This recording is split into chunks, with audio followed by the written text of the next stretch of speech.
Testing, 1, 2.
Good morning, everybody. We convene this hearing to find out what the administration has done to implement the President's repeated promise to conduct a page-by-page, line-by-line review of the federal budget and what more can be done. The aim of such a review is to eliminate unnecessary, duplicative, or wasteful government programs and to cut costs and create new efficiencies. The urgent need for such a review, of course, is obvious. Under the Obama administration, federal spending has increased by more than 20% a year, or more than $600 billion per year. Under the Obama administration, the size of the cumulative federal debt has increased about 40%, from $10.6 trillion to $14.8 trillion, and frankly, it continues to climb. President Obama promised a fresh, in-depth, and exhaustive review of the federal budget. What measurable actions have been taken, and of course, what are the results? Unfortunately, the Office of Management and Budget, the agency in charge of the line-by-line review, declined to provide a witness today to testify to answer these questions. It is curious that OMB claims that it has no witnesses to testify on this issue when Jack Lew, the OMB director, discussed line-by-line review in February 2011 with testimony before the House Budget Committee. And Jeffrey Zeitz, the OMB's chief performance officer and deputy director for management, is the official that President Obama linked to conducting the review. This line-by-line review has supposedly been a top priority for the Obama administration for the last 3 years. With that understanding, one would think there are things they would want to talk about and they'd come today and testify. Unfortunately, they did not. This is not the first time during this Congress that OMB has refused to send a witness. Jeffrey Zeitz, the Deputy Director for Management, failed to appear at the June 24th hearing on Solyndra. And OMB is the only agency to require a subpoena from this committee because of its refusal to provide documents. One can't help but wonder whether OMB's refusal to provide a witness is because they don't have anything to say or because they are upset that their stonewalling tactics in the Solyndra investigation have not worked. In a letter to the committee, OMB noted that a major accomplishment of its efforts to comb through the budget line by line has been the identification of innumerable so-called terminations, reductions, and savings, end quote. However, as Clint Brass, a Congressional Research Service analyst, has confirmed, the Obama administration's issue of a volume like the Termination, Reductions, and Savings, or TRS is what it's called, document among a president's budget proposal was not new. Generally speaking, he said, he continues, these kinds of budget documents have been produced by presidents dating back to President Ronald Reagan, if not before, in a variety of configurations. The TRS document is by nature an adequate tool for achieving the ambitious goal of line-by-line review. Aside from being non-exhaustive, there is no clear one-to-one correspondence between the line-by-line review and the proposals included in the TRS document. In any event, the proposed $17 billion to be saved by the way of 121 cuts of restructuring to discretionary programs and mandatory spending in the fiscal year 2000 budget is not that impressive. In comparison, in fiscal year 2009, the Bush administration proposed double that amount, or $34 billion. Ultimately, the Obama administration's proposed $17 billion in cuts, of which $11.5 billion was on the discretionary side of the budget, resulted in only $6.9 billion in cuts approved by Congress. Now, complicating things further, as Mr. Brass pointed out, quote, typically these kinds of TRS documents have not been followed by subsequent publications that showed in detail the extent to which Congress adopted the President's recommendations, end quote. Thus, there is little proof of what the actual savings are. Also, it is not unusual for the budget authority behind these proposed terminations, reductions, and savings to simply be transferred or consolidated elsewhere. More than offsetting any administration's efforts towards real progress in restoring fiscal discipline is the inconvenient fact that despite the cuts it has proposed thus far, federal spending is soaring, and the budget deficit is exceeding over $1 trillion a year. As a share of gross domestic product, spending grew from 18% in 2001 to 24% in 2011, while debt held by the public jumped from 33% to 67%. The Congressional Budget Office projects that without reform, spending and debt will continue to rise for decades to come. No $17 billion or even $50 billion for that matter worth of proposed termination reduction in the savings in any given year is enough to reverse this harmful trend. We need to find out the actual results from this review, build on ongoing initiatives, pursue new approaches to find more cuts and save more money. Today's hearing can be a good start to help us deal more effectively with the enormous challenges of getting federal spending under control. And the committee, I'd ask unanimous consent that the majority's supplemental memo and attached letter from O&B be introduced into the record. Let me review it, and then I'll let you know. All right. The gentlelady said they'll review. And with that, I recognize the distinguished lady from Colorado for her opening statement. Thank you very much, Mr. Chairman. As we embark on this, quote, line-by-line budget review hearing series, I want to urge my colleagues to keep the important passages of the Constitution in mind, which I'm sure they all remember since we read the Constitution at the beginning of this session of Congress. Quote, no money shall be drawn from the Treasury but in consequence of appropriations made by law, and, quote, the Congress shall have the power to lay and collect taxes and to borrow money on the credit of the United States. These provisions of Article 1, Clause 8 of our Constitution grant the power of the purse to Congress. That means that legislation to authorize the nation's fiscal path begins in Congress, and Congress is the steward of our nation's budget. I note these provisions because I believe if my colleagues on the other side of the aisle are going to use today's hearing as a forum to express concern about whether the President and the administration have done a, quote, line-by-line review of the budget, they should have to answer whether they've done this review themselves. Right here next to me on the desk is the President's fiscal year 2012 budget proposal, the document that launches the federal budget cycle and provides the President's views on how Congress should develop budget legislation. It includes volumes on the budget, analytical perspectives, historical tables, and an appendix of detailed budget estimates for each agency.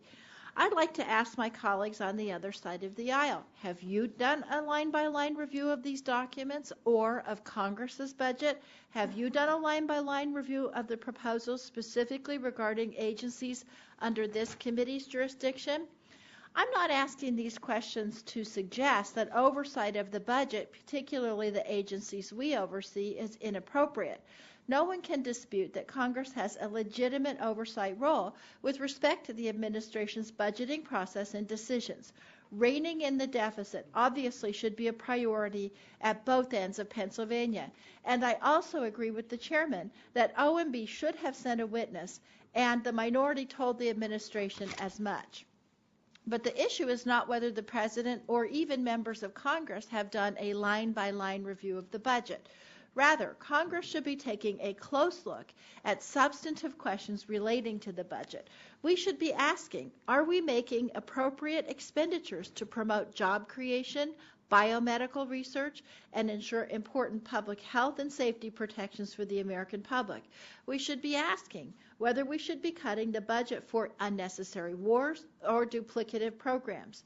We should be working to ensure that programs that serve the nation's neediest do not receive disproportionate cuts, while subsidies to multi-billion-dollar industries remain intact. I hope that today's hearing will provide a constructive examination of the budget process under President Obama. To that end, let's review some basic facts. When President Obama took office, he inherited a deficit over $1 trillion created in large part by two massive tax cuts, a new Medicare prescription drug program not paid for, and wars in Afghanistan and Iraq, none of which was paid for on budget by the Bush administration. The Obama administration proposed a budget that would have cut this deficit in half by 2013. In his first two budgets, President Obama identified 120 terminations, reductions, and savings, totaling $20 billion in each year. His 2012 budget proposal proposed 211 terminations, reductions, and savings, amounting to an estimated $33 billion in savings for 2012. These budgets were marked by a new level of transparency as well. For example, unlike his predecessor, who kept the war funding off the books, President Obama's budget acknowledged the conflicts in Iraq and Afghanistan, and that they had an impact on our nation's bottom line. Now, this approach stands in stark contrast to the approach of my friends on the other side of the aisle, who would impose massive cuts on Medicare and Medicaid, balancing the budget on the backs of seniors, the poor, and the middle class, while cutting taxes for millionaires and billionaires. I look forward to hearing from our witnesses about how the budget process has been improved in the Obama administration and could be improved further, particularly with respect to budget issues affecting programs under the committee's jurisdiction. And I hope that today's discussion is fact-based and productive. I yield back. Thank you, gentlelady. And I recognize the gentleman from Texas, Mr. Barton, for 2 minutes. Thank you, Mr. Chairman. As you know, there's a privacy hearing going on in another subcommittee, so I will have to, after I give an opening statement, go and attend to that.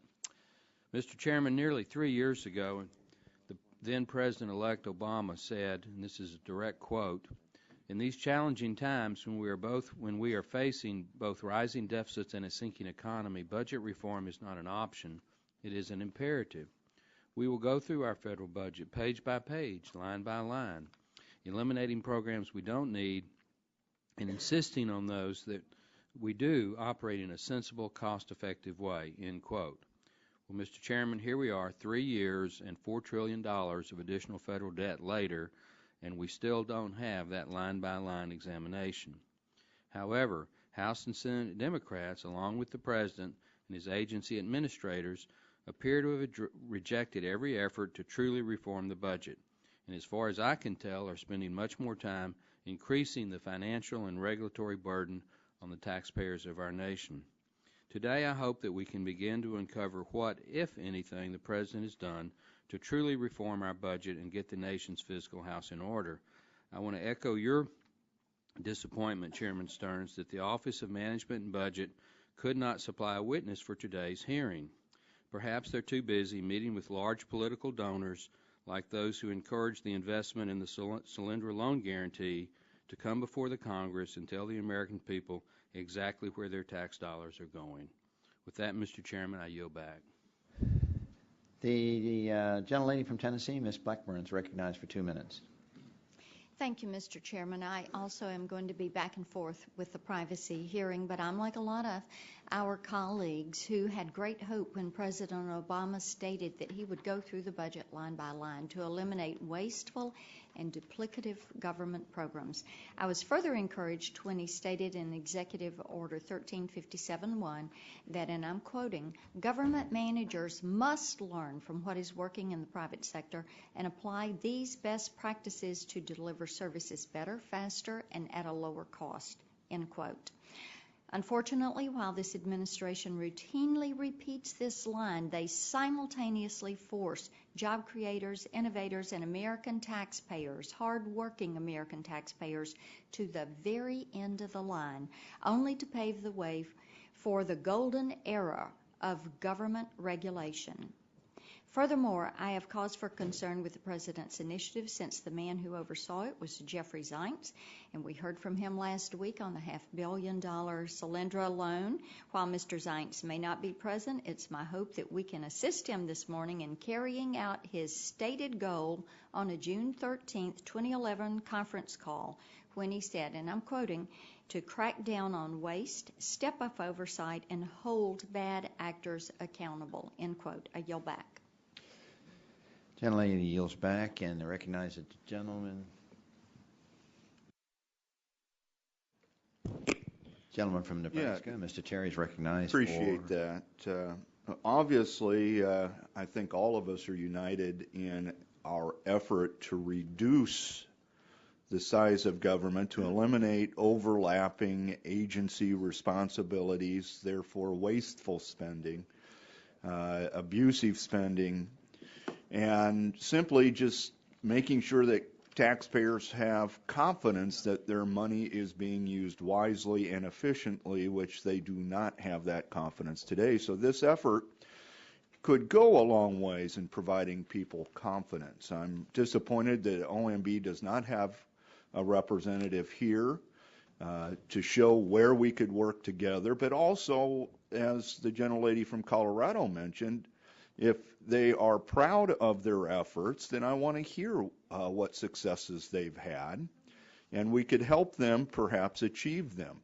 There may be obstacles to implementing them within the executive branch that controls the agencies, and my fear is that that's why they aren't here, is because they would probably have to embarrass the executive branch for failing to follow through on the recommendations of those respective agencies. With that, I'll yield back. Gentleman yields back. And the gentleman from Virginia, Mr. Griffith, has 35 seconds, if he'd like. Thank you, Mr. Chairman. I would just say that I would like to see a line-by-line of the executive branch done by the executive branch, but I also agree that it wouldn't hurt for the congressional offices to take a look line by line on their budgets as well. I think our country needs us working together to find every penny that we can find that would help with our national debt and deficit situation. And I yield back, Mr. Chairman. Gentleman yields back, and with that, I recognize distinguished ranking member of the full committee, Mr. Waxman, for 5 minutes. Mr. Chairman, I'm not sure what this hearing is all about.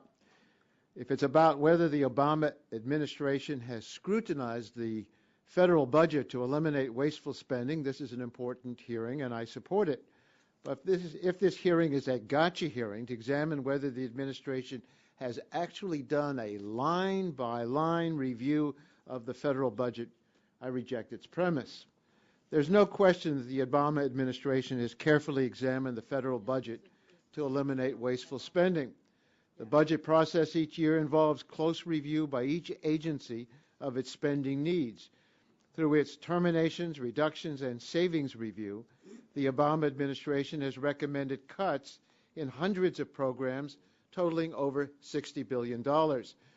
But if the question is whether there has been a literal line-by-line review of the federal budget, which Republican members say the president promised, I'm afraid my colleagues have misunderstood a figure of speech. The phrase reading line by line in American English is commonly understood to mean performing a careful review. Likewise, meeting you halfway in negotiations, which seems to be a forgotten act in this Congress, does not mean you literally have to move your chairs closer together. And bridging our differences, another devalued skill, does not involve major construction projects. And I know we're going to get down to brass tacks because our first witness is Mr. Brass. But getting down to brass tacks doesn't mean what some people might have thought it meant when the furniture industry developed the term brass tacks. It means getting down to the facts and reality.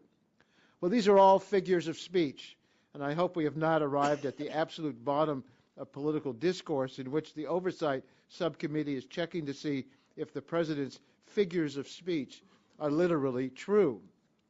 Unfortunately, I think that the most important question we need to ask is why our budget system has become so dysfunctional. And the answer, I believe, will be found here in Congress, not in the White House. Let's take a brief look at how Republicans have handled the budget in this Congress. First, there was the promise from the Speaker at the beginning of his term. There are not going to be any more omnibus appropriations bills. He told the American Enterprise Institute that he would do away with comprehensive bills.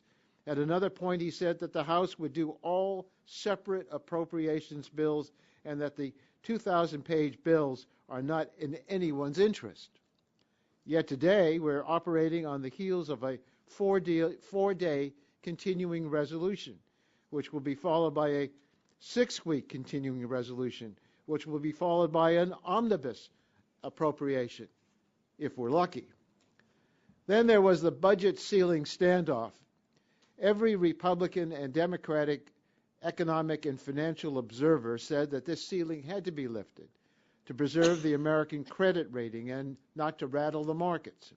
Instead, the Republicans held the ceiling hostage until default was imminent, using it for negotiation leverage and headline value.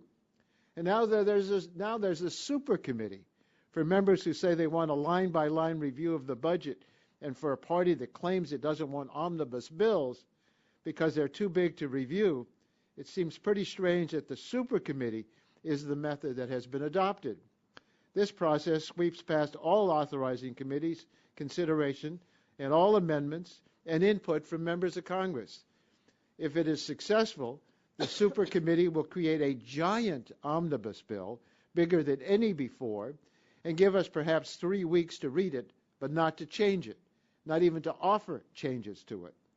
If it fails, it will produce an across-the-board cut in programs that could be accomplished by a pocket calculator, but will reflect no public policy, no economic realities, and no sense of justice and fairness.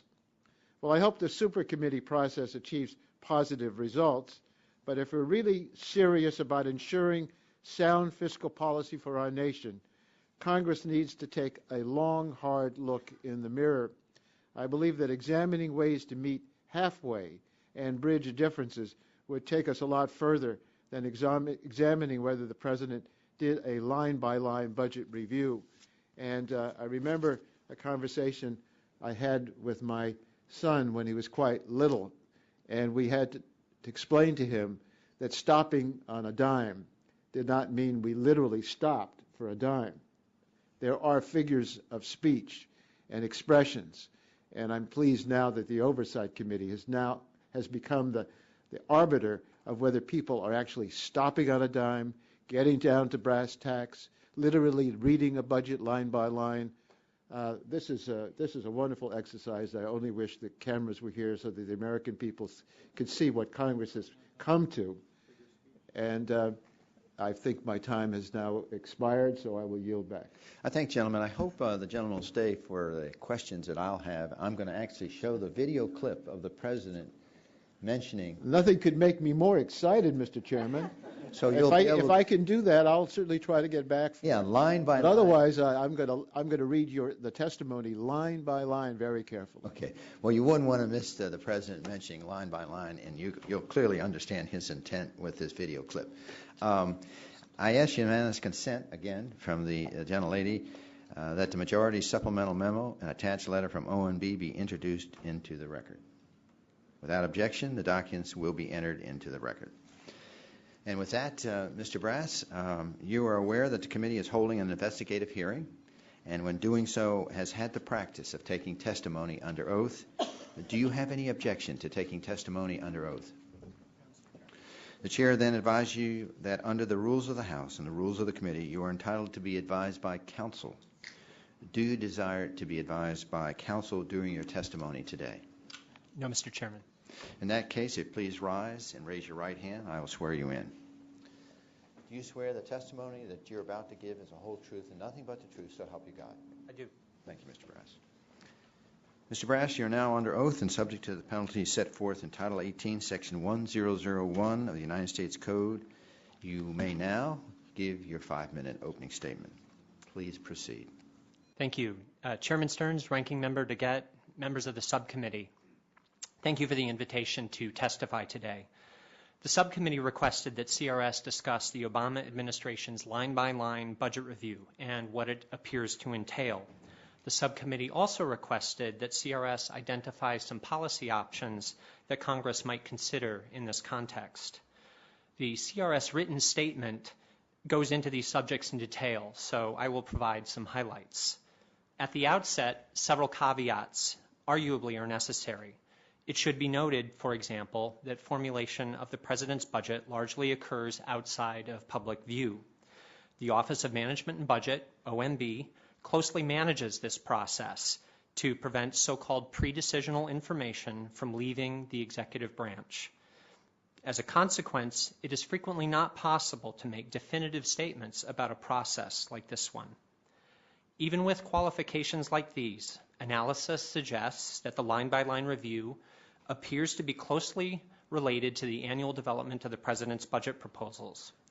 The line-by-line review may be another name for the Obama administration's perspective on how it formulates the President's budget.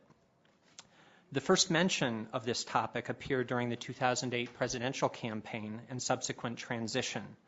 The incoming administration characterized the effort as an exhaustive line-by-line review of the budget, in which the administration would focus not only on identifying cuts, but also more generally on how to allocate funds. In February 2009, OMB released an initial budget overview for the upcoming fiscal year, saying it had begun a line-by-line review and would release related proposals for that and subsequent fiscal years.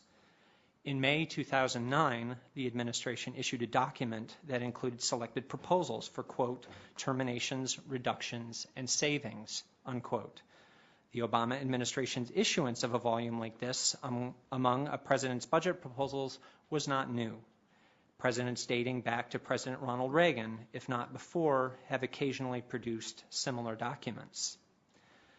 The Obama administration characterized the document as the first report from the line-by-line effort.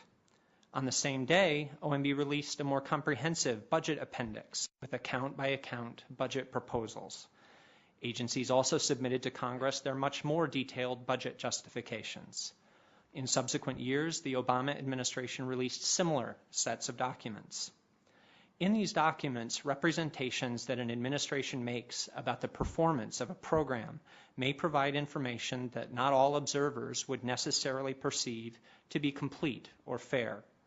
Past experience suggests that a president may, in some cases, make representations about performance from the perspective of one definition of success, while omitting any mention of other perspectives. Consequently, Congress may consider whether the definition of success that is being used reflects underlying authorizing statutes or congressional intent. Congress has indicated in statute that when agencies set goals and arguably thereby define success, the agencies are first required to consult with Congress and stakeholders. Statutes like this may provide Congress with an opportunity to influence how agencies and OMB present information to Congress. The subcommittee also requested that CRS identify some policy options that Congress might consider to accomplish the following outcomes. These include bringing additional transparency to presidential budget proposals, including the outcomes of such proposals after Congress considers them.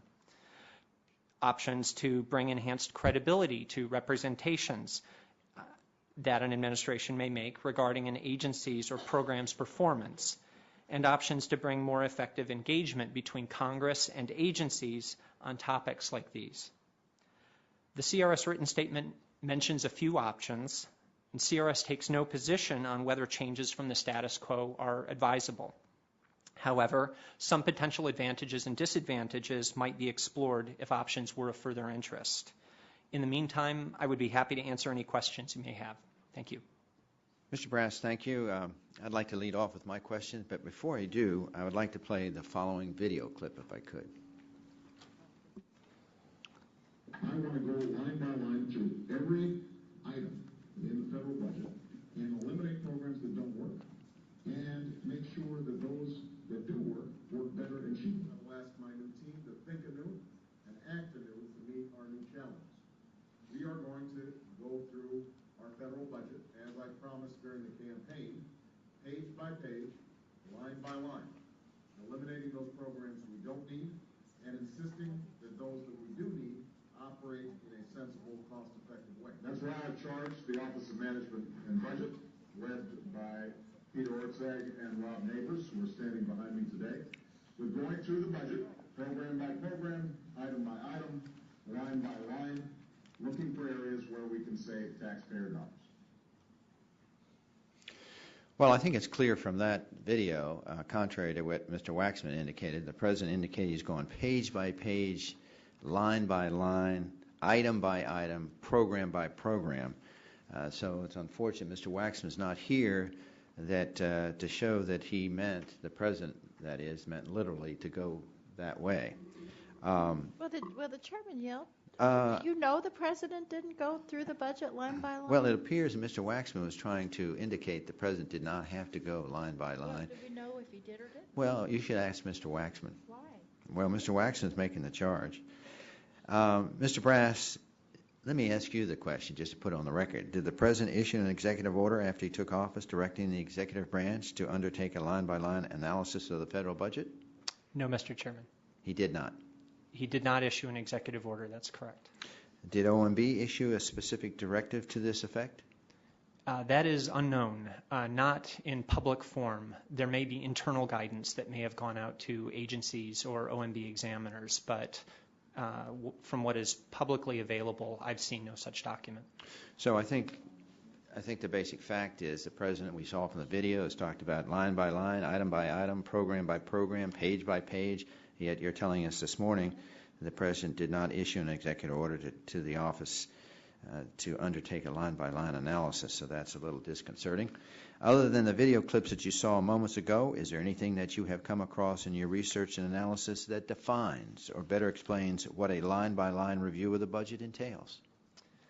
I have only seen general representations of what is involved in a line-by-line review.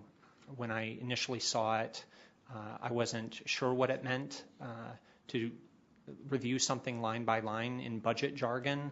Can have several meanings. My interpretation generally from the statements that have come out were that the president was signaling internally in the government and externally that he wanted to bring focus and scrutiny to all government programs. Well, let me just back up a bit. How does that characterization compare with how the Obama administration has conducted its line-by-line analysis? I mean, how does it compare in real life? That's a good question, and unfortunately, I was not at OMB at the time to be able to observe that, because in some ways the formulation of the president's budget occurs within a black box where it's not subject to public view, and so it's hard to say exactly what occurs. Well, let's go back to other administrations. How would you compare how prior administration conducted an annual budget analysis? Can you give briefly what your observations have been? Well, in the past, what is known is that the president's budget is formulated through a rather elaborate process of agencies submitting requests to OMB, OMB passing back initial determinations back. Did the prior administrations use a line-by-line analysis, in your opinion? Not in those words, no. Not in those words.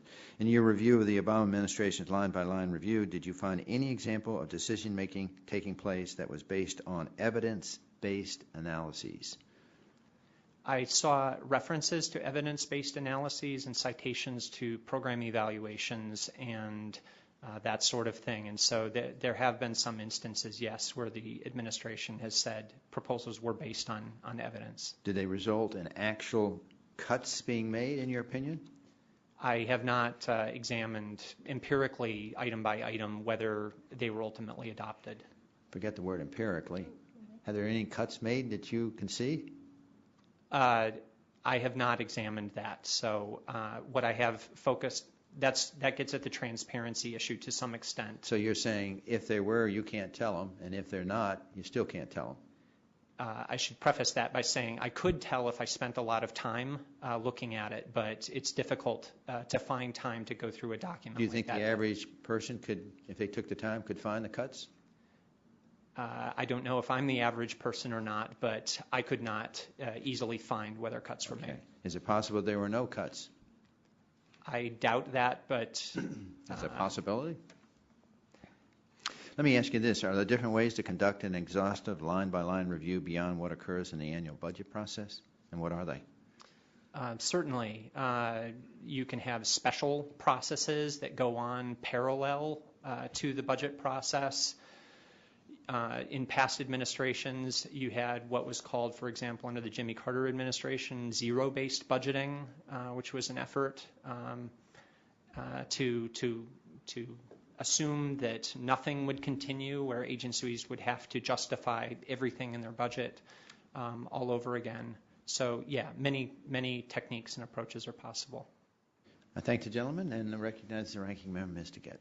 Thank you very much, Mr. Chairman. Well, let me just say at the outset what I said in my opening statement. I join you in wishing that we had someone from OMB here because, Mr. Brass, you work for the Congressional Research Service, which is an arm of Congress, correct? That's correct. You don't work for the executive branch, correct? That's correct. Now, I'm going to assume you have not talked to the President about whether he, in fact, went through the budget line by line as that extremely cute video showed, correct? That's correct. And you haven't talked to anybody over at OMB to see if they went through it line by line over at OMB, have you? Not in a way that I could attribute, no. Okay. And have you talked to the people over at OMB about whether they did a thorough analysis and investigation of the budget to see where cuts and adjustments could be made? Informally. And what were you told by OMB? Well, full disclosure, I used to work at OMB before I came to CRS, and Okay. so I. But when did you leave OMB? In 2003. Okay, so you haven't been at OMB for like 7+ years. That's correct. Right. And you left when a different administration was there too, right? That's correct. So to ask the question again, did you talk to your former colleagues at OMB about whether they did a thorough investigation and analysis of this budget? Informally, yes. And what did they say? They said that they went through the president's budget formulation process, which is rather elaborate and extensive. Okay. Now, in response to one of the chairman's questions, you said that your view of line-by-line analysis means a focus and a scrutiny given to all government programs, right? I wrote that down when you said that. That is one possible, yes, interpretation. Okay. And do you have any sense whether the administration gave a focus and scrutiny to all government programs when they proposed their budget to Congress? That's, I don't think it's possible for CRS to authoritatively say you, whether or you not. don't know. That's correct. Right. Now, as I mentioned in my opening statement, the administration sends a budget to Congress, but Congress plays a role in developing the federal budget as well. Isn't that correct? That's correct. And in fact, the Constitution places the primary responsibility for the federal budget at Congress's feet, not the president, right? That is correct. So, I mean, the president could send us a budget, we could throw it in the trash, which we often do, and make our own budget, right? Yes, ma'am. Okay. Now, Congress is expected to pass a budget resolution and 12 separate appropriations bills for fiscal year 2012, is it not? Yes, ma'am. And so I was a little confused when the chairman was asking you, were cuts made in the president's budget? Because, in fact, the only body that can actually make cuts is Congress when it passes those 12 appropriation bills, right? Cuts are made figuratively from previous spending amounts. Right. Or cuts are made from proposals. There's a spending amount from last year, and then Congress passes an appropriations bill which either increases the appropriation or cuts the appropriation, right? Congress and the president jointly. Right. The president can't unilaterally make cuts. He can propose cuts, right? That's correct. The only way you actually make cuts is if Congress passes legislation, which the president then signs, correct? That's correct. Now, do you know whether the president has proposed cuts to any programs in his budget to Congress? Yes, he has. Yes, he has. And do you know offhand how many cuts those are? I have not racked up the figures. No. Okay. Now, so just to summarize, you don't know whether the president or anyone over at OMB or in his administration actually went through the budget line by line. Is that right? That is correct. I do not personally know that. Okay. And you do know, you know from talking to your buddies over at OMB that there was some rigorous analysis done of the budget over at the White House, correct? That is how examiners at OMB would characterize that, yes. Okay. And you know that the administration gave us a proposed budget which did include proposals for cuts to some programs, correct? That's correct. Now, have you yourself read the president's proposed budget line by line? No, ma'am. No. Do you know anybody who has? I do not. Okay. Because generally, like when you used to work at OMB and now you work at CRS, people mean an overall review when they say line. It's a figure of speech, generally speaking, right? That's one interpretation of the use of the term here. Okay. Thank you very much. I think the gentlelady, I think your questioning point out the reason why we need OMB here. Totally. And secondly, we got documents from OMB Friday night, and it turns out all those documents are already in the public record. So in addition to not being here, they sort of foolishly and subversively submitted documents that were already in the public record. So I think it's a double sort of slightly affront that they're not here. And it's unfortunate when your questions are asked. Mr. Chairman, did you ask OMB for those records? We sure did. So if they didn't give you the records, you'd be mad at them. So now you're mad at them because they did give No, you they the gave us records that were already in public record. It's like getting a book that you already have in your library. Are there records that you asked for that Yes. they didn't give you? Well, let's yes. work on that. Okay, let's work on that. With that, I recognize Mr. Murphy, gentleman from Pennsylvania.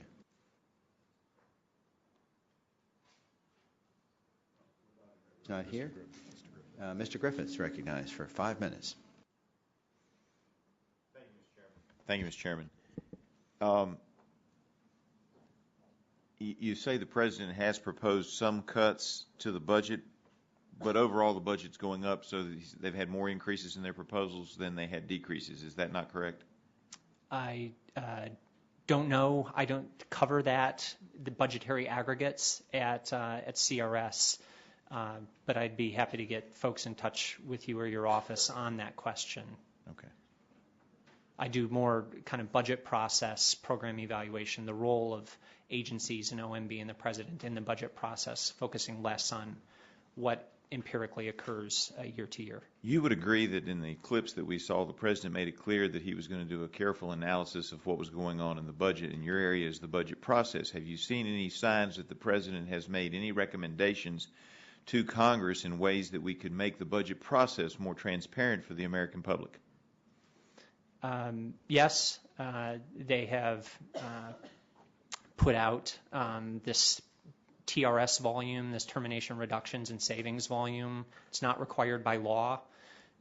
The George W. Bush administration also did that to highlight budget cut proposals. And so there are some examples like that where some transparency is occurring beyond what is required by law. All right, but the same thing was done by the Bush administration, so there's not been any new innovation by the Obama administration. Would that be correct to say? Not necessarily in that respect, with the caveat that it's difficult to know what's going on in the background. Yes. All right. That's why we like transparency, because it's difficult to know what's going on in the background. Isn't that correct? Many people like transparency for that reason. Yes, sir. All right. And as a part of that in the budget process, has the White House made any recommendations that you're aware of to Congress that would make the process smoother, easier, et cetera, such as maybe moving to a biennial budget? That is another area I don't cover closely at CRS, I'm sorry. But there is a chapter usually in the budget appendix, excuse me, not the appendix, but the analytical perspectives volume of the president's budget that focuses on the congressional budget process. But there have been some allusions to, for example, enhanced rescission authority, that kind of thing. But that's not a subject that I follow closely. Okay. So you don't have a recommendation, or you don't know of any recommendations from the White House or the administrative branch of government that might make the process in the budget a little smoother? Not right offhand. I could get back to you on that, though. Yeah, if you could get back to me on that. Do you think that a biennial budget would be a smoother process and smooth out some of the bumps in the road that we've experienced in this my first term? That is a question that comes up frequently. A biennial budget would allow Congress to look at 2 years of expenditures at a time, and advocates have focused on using that second year for additional oversight. And another argument that they use to plug that proposal is that it would allow Congress to focus more in-depth time during that consideration. That said, there might be some disadvantages too. The budget process, in a way, is an annual way of holding agencies accountable, and if they're only held accountable every 2 years with a budgetary hammer, it might weaken congressional controls. But you haven't seen any indications that the White House has been working on ways to smooth out the process or make recommendations that might smooth out the process for the various administrations that the White House is, administrative agencies that the White House is responsible for overseeing and making sure that they work smoothly. You haven't seen anything like that. Unfortunately, again, when it comes to proposals like that, many of them relate to the congressional budget process. I focus more on what's going on within the executive branch. Within the executive branch, I have not seen big initiatives to open the lid, for example, on formulation of the president's budget. So that is not something, so we're not sure whether they've done line by line, whether figurative or otherwise, and we've not seen anything where, you've not seen anything where it looks like they're opening the lid to look at making the process smoother, whether it be the biennial budget or any other proposal, that they're just not looking in that direction. Would that be a fair characterization of what you just said? I'll have to get back to you on that, Mr. Griffith. I'll need to... But it's fairly reasonable, based on what you just said, that you have not seen anything along those lines. Is that correct? I would characterize it just that it's been a busy couple of years and I've been focused on other topics, and so things aren't coming readily to mind. That doesn't mean they're not out there, though. Okay. Certainly nothing front burner. Might be some back burner stuff. Is that what you're saying? And I yield back my time, Mr. Chairman. When he yields back his time, we recognize the gentlelady from the Virgin Islands, Dr. Christensen, for 5 minutes. Thank you, Mr. Chairman. I have to say that as I read the memo and some of the testimony, this seems like a hearing looking for a reason to exist.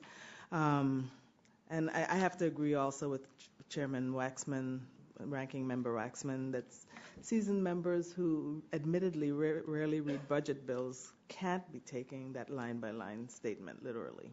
I might agree to looking at developing clearer guidelines, goals, and principles, but I think we have to recognize that we're not the executive branch and be careful not to usurp their authority and to use the authority that we do have to address some of these issues.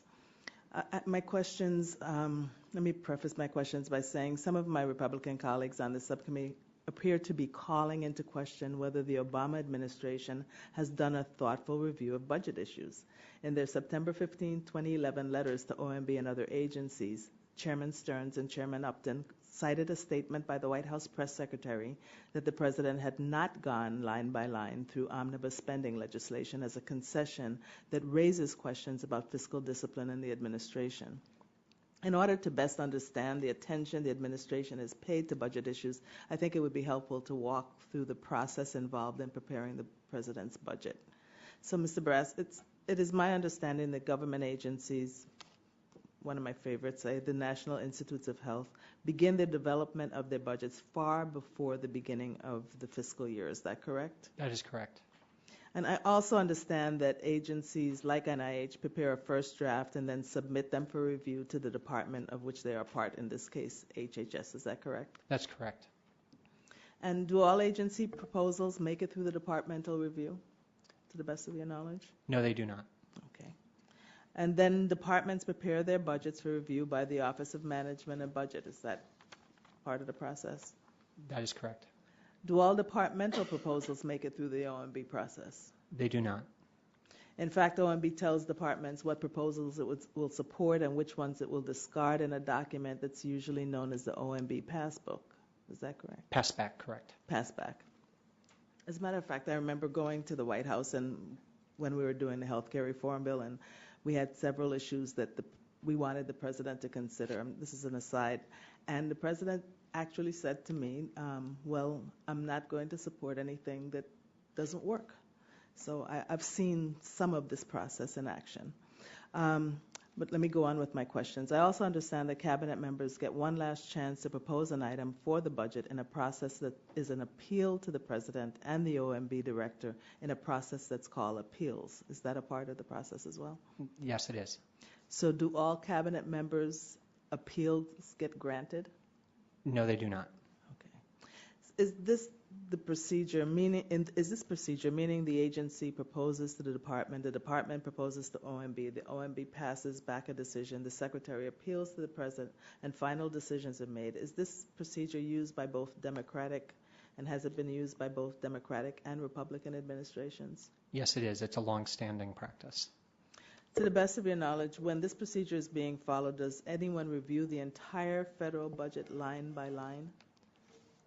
Again, that's a figure of speech that's subject to interpretation, but if it's meant actually reading every line and not figurative, no, I do not know of anyone who reads the entirety of it. Well, in your opinion, do not reading it line by line and going through it line by line, but really doing a careful review, doesn't that kind of equate to each other? So in colloquial speech, to do a line-by-line examination of something frequently means a careful, exhaustive, scrutinizing review of a document. So, yes. And yet both Republican and Democratic administrations do produce budget proposals despite going through that process and not having done a line-by-line. But we end up with a budget regardless of what administration is in office. Presumably, yes, just, again, not having observed it personally, but yes, reports are. So, well, I just want to thank you for your responses. As we evaluate whether there are ways to improve the budget process, it's helpful to understand the existing process, which is lengthy and involves detailed analysis from experts at agencies across the administration. I'd also just like to say that I think that an honest and objective look at what President Obama and his team have done in his tenure would clearly show that the president has done much to eliminate duplication, waste, fraud, and abuse, and cut spending. And as a matter of fact, in going along with what the Tea Party Republicans have called for in cuts, while we're still in a deep depression, I think the president has gone too far. And I yield back the balance of my time, Mr. Chair. Gentleman from Nebraska, recognized for 5 minutes. Well, I appreciate what my tax and spend liberal, uber-liberal Democrat friends state in their statements here. Let me just go through, try and get this clear in my mind. We can play that game too, Donna. Now, Mr. Brass. Pardon me? They've hurt middle class and poor Americans, and they've gone too far. That's my by trying to restrain spending. Let's look at that. Now, who decides the head of agencies? The head of agencies. Who appoints them? Yeah. Well, who makes the determination of who will be the secretary or director of an agency? It's joint between the president making an appointment and the Senate confirming them. And the management, day-to-day management, is the executive branch, right? That's correct. And they answer to the president, correct? That's correct. And I think the gentlelady from the Virgin Islands made the good point that the processes in budgeting is that the respective agencies, since they answer to the executive branch, start their budgeting process really right now, and then submit those to OMB, which is an executive office branch, right? Or an executive office agency. It's an executive branch entity, yes, and the process starts in the spring and summer preceding February submission of the president's budget. They don't submit those to Congress. They submit those to the president. In general, yes. There are agencies where Congress has seen fit to carve them out from the law requiring that a budget be submitted to OMB first. Some agencies are authorized to submit directly to Congress. Right, and those are the exceptions. But generally, all the agencies submit their proposed budgets to OMB. The president and OMB make reviews of those budgets before they put them in the president's budget, correct? That's correct. Okay. And then when the president decides whether there should be, whether they have found duplicative agencies or sub-agencies, does the president have to come to Congress to eliminate a sub-agency? If the sub-agency is established by law, yes. If a sub-agency is created through administrative action, the appropriations committees may get involved, where in report language they require some communication to occur. Are you aware of any instance where the executive branch has eliminated a duplicative sub-agency? We know that no agency has been eliminated, so it has to be the sub-agencies within an agency. So are you aware of whether by executive order or by request for legislation and one has been eliminated? I have not studied that question in detail, so I'd have Who would we ask? At CRS? Well, just generally, can CRS answer that question for us if we request it? Sure, of course. Or would we have to have OMB here? You could, to get a complete answer, you might ask both. CRS oftentimes is constrained to readily publicly available resources. Something like that. Also, you might ask GAO for a more in-depth examination. All right. Then, if we want to know what recommendations OMB has made after their review of the budgets, we'd have to ask them. Well, their recommendations, you could ask them, but their recommendations are, generally speaking, in publicly available documents. The challenge oftentimes is going through them in detail and discerning what is a budget cut to a program where the program still exists or an agency still or an entity still exists versus what is a zeroing out of an entity. I appreciate that. Then, in that regard, to exercising our constitutional rights, we do have a budget. The Republican House did pass a budget, so the issue isn't whether we're exercising our discretion or constitutional, it's whether they agree with our cuts or changes. Are you aware whether the Senate has passed a budget? A budget resolution? Budget resolution. I believe they have not. I yield back. Gentleman yields back. The gentleman from California, Mr. Bilbray, is recognized for 5 minutes. Yeah, let me say, first of all, Mr. Chairman, I commend you at having this hearing. In fact, I probably, if I was going to be a complaint, we should have had it before.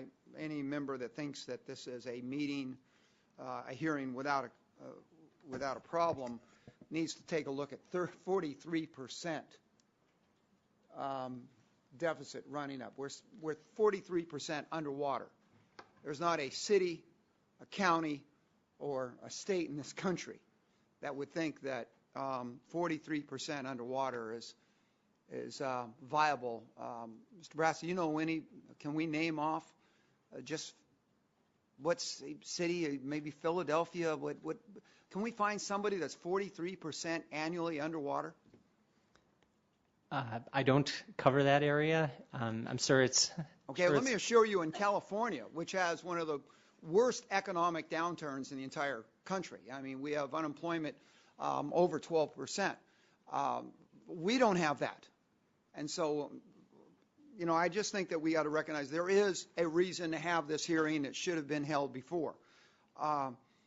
And I don't think that it's just a problem that we can point to the White House. Even though the leader of the Senate happens to be a family friend in the Bilbrays, to take a look at the fact that it appears the Senate has not done their due diligence to the budget for basically have delayed it almost 3 times longer than what they're supposed to be doing. I think there's a lot of concern we should have with everybody in this process. I've got to just say personally, Mr. Chairman, it kind of reminds me of when Proposition 13 passed in 1978. I was a young 27-year-old mayor, and we had to make 40% cuts to be able, because that's what we lost in revenue in 1978. And so if I sound like it's deja vu all over again, there's a reason to it. Sadly, I got to tell you that we ended up having to disband our police department because of the fiscal issues. But you ought to try to make fund cuts like that, and then hope to ever get the endorsement of the police department again. Zero-based budgeting seems like a no-brainer when you're sitting at the 43. When we were challenged with this, and I'm saying across the state of California, everybody went to zero base. Every item had to be justified. What would be the justification for not doing zero base? Zero-based budgeting can be implemented in different ways, and in fact, people may interpret it differently. I can reflect back on the experience in the Jimmy Carter administration where GAO did a study 2 years after it was implemented that found that it was quite burdensome to go through. The notion of zero base, that is not just doing incremental budgeting, but actually looking at everything, many budget analysts would agree is a correct thing to do. But some of the art and science of budgeting is how to do things like that. So one of the troubles there is just identifying what is meant by zero-based budgeting. Okay, let's go with the biannual budget system. Some members may forget, but under a Democratic Congress, Democratic White House, we passed bipartisan support for a biannual budget for the veterans. Have we run into any major problems with the Veterans Department being on a biannual budget? I don't know. I don't follow that area closely. Okay, Mr. Brass, let me just tell you, one advantage was when we get through these crises, the veterans were addressed during the CR because we were on that, and I challenged both sides that we found bipartisan support for a biannual budget for the veterans. Maybe we ought to be considering maybe this is one place that Republicans and Democrats can cooperate and start expanding this effort. I've heard of lockbox. Black box is sort of an interesting new term as somebody who's been around the block a couple times. And I'm just wondering about this concept of budgeting and not really allowing anybody to know what's going in on that. And I'm wondering how far does this go? The executive branch will keep it in the dark all the time, ever, and only until they release their budget. No one has the right to be able to know what's being said or what's being proposed. People have argued that they have the right. Committees with subpoena power can certainly go after certain information that is considered pre-decisional in the executive branch. But this goes back to 1921 with a law called the Budget and Accounting Act, where Congress told agency personnel do not submit budgets directly to Congress. You have to go through the filter of the institutional presidency before that is submitted. And so presidents have used that law to shield some of what goes on inside the executive branch. That said, Congress has occasionally, for specific agencies, removed that lid to. Well, I think that as much as possible with them. Mr. Chairman, I appreciate it. I just want to point out one thing. A lot of people talk about budget cuts and hitting the poor and the needy, but let me remind you that when the economy goes south, when the system crashes, it's not the rich and the powerful that get hurt. When there's an irresponsible budget handling, it's the poor and the needy always ends up being hit. It's not the rich guys along the line. And if anybody believes that the president's been responsible on every expenditure in the budget and agrees with this, I've looked at everything. Maybe they ought to look at so-called green fuel technology subsidies or certain money that's gone into certain renewable strategies that no science in the world would support, but the administration has. And I yield back. I thank the gentleman. And the gentleman from Texas, Mr. Green, is recognized for 5 minutes. Thank you, Mr. Chairman. And Mr. Brass, an underlying concern of my Republican colleagues at today's hearings appears to be the President of the United States did not conduct a line-by-line review of the budget proposal he submitted to Congress. For example, in requesting information from the agencies on line-by-line budget review, the letters from the subcommittee and the full committee chairs underscore that President's Secretary conceded that the President did not conduct a line-by-line review of the omnibus spending bill in 2009. Let me start with a few questions, just simple yes and no. Mr. Brass, with your information, can you tell us for certain whether the President read every word of his 2012 budget proposal? I cannot. Okay. Ms. Brass, have you ever read the entire budget submission by the President, and do you have any sense of how long that would take? I have not. It would take a long time. Okay. And would you expect the President to read every word of his budget proposal? I would be surprised if the President were able to do that. Now, there's no question there are differences between the Obama administration and my colleagues across the aisle regarding priorities of federal spending.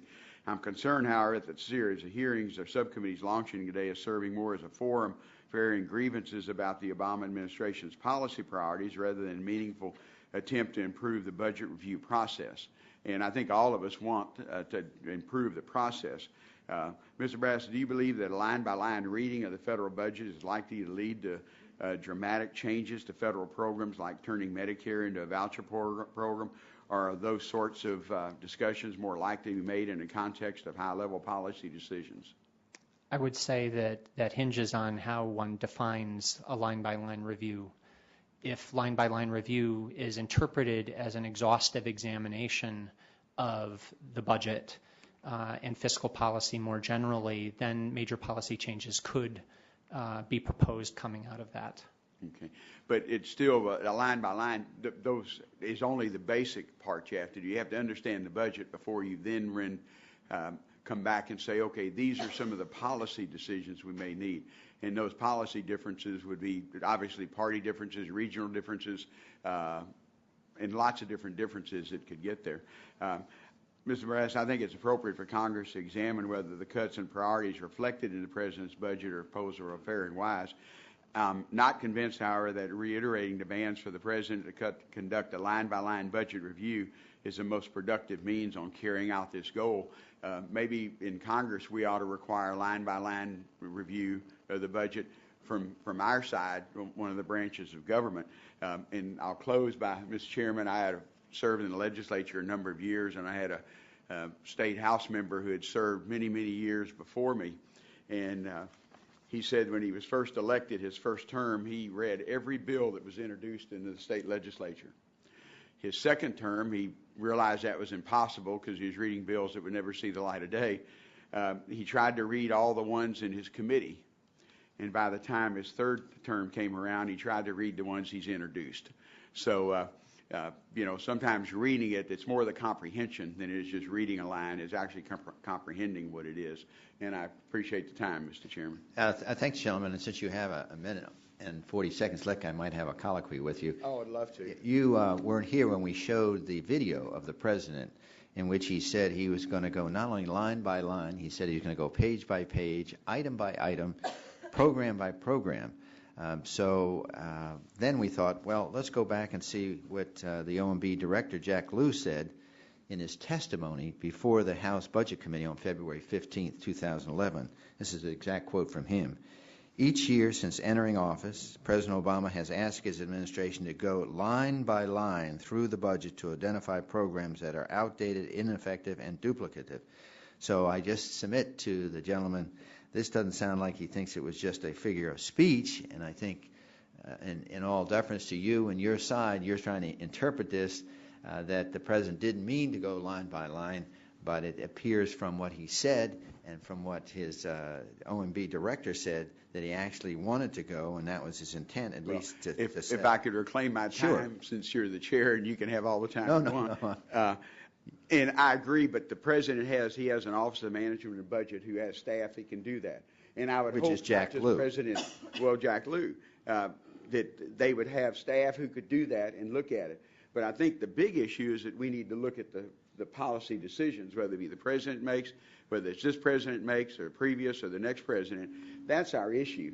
And instead of focusing on whether the President read every line and or maybe he had one of those literally dozens, if not hundreds of people who work for the Office of Management and Budget or in any of the agencies to say, okay, I want you to do this. I think that can happen, but let's talk about the policies and the priorities instead of just, getting into whether somebody read a line or not, because I don't think. Well, I agree with that program. We should look at the big picture, but I'm just saying that we're trying to be fair to the president. But the other point is we can't find I out. would be shocked. And we also can't even find out what in the view of his line by line, item by item, program by program, page by page, we can't find any of these cuts. So we're going to move off Mr. Brass to our second panel. I ask them to come forward.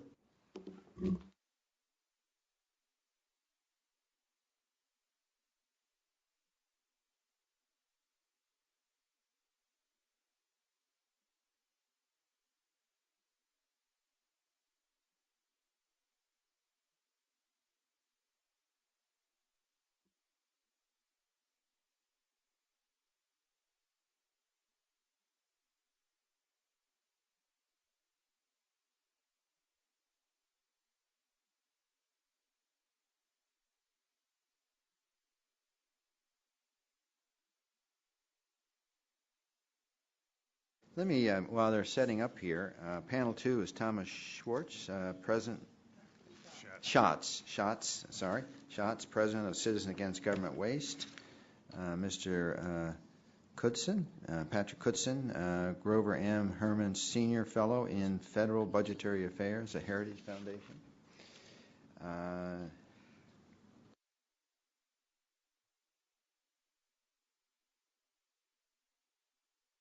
Veronique Q. D. Ruggi, Senior Research Fellow, the Makeda Center for George Mason University. Tad Haven, a Budget Analyst, Cato Institute. Andrew Moylan, Vice President of Government Affairs, National Taxpayers Union. And Gary Kalman, Director, Federal Legislative Office, USPIRG. So with that, I think we got everybody. Did we introduce everybody? We have a few more. We have Stan Cullender, OCOR, and Scott Lilly, Center for American Progress. We got all of them then? Okay. All right, gentlemen. Looks like we got you all lined up here. All of you are aware that the committee is holding an investigative hearing, and when doing so, has the practice of taking testimony under oath. Do you have any objection to taking testimony under oath? The chair then advises you that under the rules of the House and rules of the committee, you are entitled to be advised by counsel. Do any of you wish to be advised by counsel? In that case, you please rise and raise your right hand. Do you swear that the testimony you're about to give is the whole truth and nothing but the truth, so help you God? Thank you. You're now under oath and subject to the penalties set forth in Title 18, Section 1001 of the United States Code. You may now each give a opening statement of 5 minutes, and we'll recognize Mr. Schatz. Thank you, Mr. Chairman, members of the subcommittee. I appreciate being here today. My name is Thomas Schatz. I'm president of Citizens Against Government Waste, a nonprofit organization dedicated to eliminating waste, fraud, abuse in government. We have more than 1 million supporters and members nationwide. On November 25, 2008, President-elect Barack Obama vowed to conduct a page-by-page, line-by-line review of the budget to eliminate unneeded programs and increase the efficiency of the rest of the government. On May 7, 2009, OMB Director Peter Orszag said that there was a significant installment in this effort when they released the fiscal year 2012 Terminations, Reductions, and Savings document, which identified 100 recommendations that would reduce federal spending by $17 billion over 1 year. While the identification of these savings was laudable, it was not unique, as the prior witness has stated. A list of terminations, reductions, and savings has been submitted to Congress each year since 2006. A list of similar proposals entitled Major Policy Initiatives was submitted by President Reagan throughout his 2 terms in office. Now, the line-by-line review of the budget is one of 6 initiatives that President Obama has launched in an effort to streamline the federal government and cut costs. Most recently, on June 13, 2011, he issued an executive order to deliver an efficient, effective, and accountable government, and while the words line-by-line do not appear, he both identified previous proposals and created new initiatives. He talked about prior achievements and good progress, but there was no list of accomplishments, including how much money had been saved by taxpayers or what had been implemented from any prior lists. Now, the subcommittee's request for information on the implementation of the review is therefore appropriate, but the administration should already be answering these questions, and there should be one place in the budget where this information is available. We have found over the years that the most effective method of promoting an initiative to increase efficiency has been to announce a single major idea and provide information about progress and results. President Reagan created the President's Private Sector Survey on Cost Control, better known as the Grace Commission. President Clinton had the National Performance Review, and President George W. Bush initiated the Program Assessment Rating Tool. And to achieve any level of success, such initiatives require a clear methodology, an appropriate time frame, transparent reporting, and concrete steps to ensure that the recommendations are adopted. When the Grace Commission completed its report in January 1984, Commission Chairman J. Peter Grace joined with syndicated columnist Jack Anderson to create CAGW to follow up on the recommendations. President Reagan immediately submitted recommendations of the Grace Commission in his annual budgets as part of the volume called Management of the United States Government. In fiscal year 1986, Appendix B described how the President had accepted 80% of the Grace Commission's unduplicated recommendations and that 326 recommendations would be included in the following year's budget. The management report in 1987 noted the adoption of those 326 recommendations would save $7.4 billion in 1 year and $68.8 billion over 5 years, and that $30.6 billion was included in the budget baseline for the prior fiscal year. Similar reports were included in the fiscal year 1988 management report and 1989 management reports, and that last report showed that $40.5 billion had been included in the 1989 budget baseline. And despite the clarity and efficacy of these management reports, they disappeared after the Reagan administration, and nothing of similar substance and value has taken their place. In March 1993, President Clinton asked Vice President Gore to spearhead the National Performance Review, a 6-month project that ended up detailing 1,250 specific actions intended to save $108 billion. Eventually, 1/4 of those recommendations requiring legislation were adopted. And in July 2002, the Bush administration launched the Program Assessment Rating Tool. This technique was used in the President's 2004 budget. It was specifically identified. The website expectmore.gov was also created to track the evaluations. In order for taxpayers to determine whether President Obama is achieving success in his line-by-line examination of federal spending or his other initiatives, the results really should be provided clearly and concisely and on a regular basis. Really, new initiatives should not be announced without demonstrating substantial progress in the administration's current efforts to improve efficiency and effectiveness in government. The President, when he was in the Senate, did support and co-sponsor the Federal Accountability and Transparency Act. There is usaspending.gov as a result, and a similar type of transparent reporting would be very helpful to taxpayers to determine whether the Obama administration is making progress on its efforts to eliminate wasteful spending. That concludes my testimony. I ask that my full statement be submitted for the record. Thank you, Mr. Chairman. I shall be accepted. Mr. David? Members of the committee, thank you for inviting me to testify. After the November 2008 election, President-elect Obama pledged his Office of Management and Budget. We'll go through a budget, federal budget, page by page, line by line, eliminating those programs we don't need. When the President released his first budget proposal in May of 2009, it included a separate volume, Terminations, Reductions, and Savings, which identified $17 billion in savings for fiscal 2010. To put that figure in perspective, the President proposed to spend $3.6 trillion that year, which means that he proposed savings equal to 0.47% of what he planned to spend. Assuming that OMB did conduct a line-by-line review of the federal budget, the President's proposal implied that he believed that 99.53% of the federal government was definitely needed at a time when we're running deficits in excess of $1 trillion. Did OMB really conduct a thorough line-by-line search of the federal budget for savings? The list of savings created an aura of thoroughness because it targeted some obscure programs. For example, the proposed savings included terminating tiny programs like the Christopher Columbus Fellowship Foundation, $1 million saved, the Javits Gifted and Talented Education Program, $7 million saved. In all, the administration identified and provided a detailed explanation for 121 targets for savings. The fact that the administration proposed to cut what amounts to needles in the budgetary haystack suggests that the President truly believes that almost everything the federal government does is needed. Indeed, subsequent terminations, reductions, and savings released with the President's annual budget proposals in 2000 and 2011 have offered a similarly insignificant but detailed offering of spending cuts. It would be interesting to know whether some cuts recommended by OMB staff were shot down by the White House. Was it communicated internally to OMB staff that they should only look for savings that would be the least likely to ruffle the feathers of special interests? If that's the case, then the president's suggested savings were nothing more than a political prop designed to fool the American people into believing that his administration was serious about reducing federal spending. Or was OMB given the green light by the White House to truly go program by program, line by line? In that case, OMB itself could be responsible for producing the insignificant cuts. I spent 2 years as a deputy director at the state of Indiana's Office of Management and Budget under Governor Mitch Daniels. If the circumstances at the federal OMB are similar to that which I experienced as a state budget official, then it's quite possible that the White House chose to ignore OMB's suggestions for more substantive budgeted cuts. I was part of a dedicated team within Indiana's Office of Management and Budget called Government Efficiency and Financial Planning. The group was tasked with conducting a long overdue inventory of the state's operations. We produced 2 reports with hundreds of recommendations for making state government more efficient and effective, and we also made recommendations to cut or eliminate programs and boards. Unfortunately, the governor did not follow through and execute very many of the recommendations.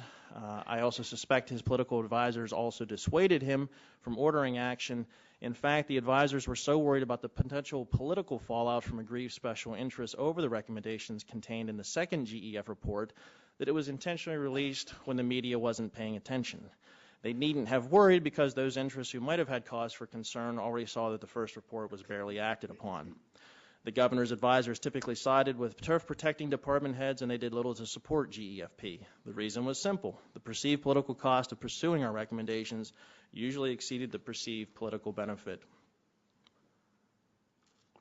I learned from my Indiana government experience under a governor thought to be a fiscal hawk that political leaders are good at generating sound bites designed to make taxpayers believe that their interests come first. In reality, taxpayer interests usually end up taking a backseat to the interests of select individuals or groups.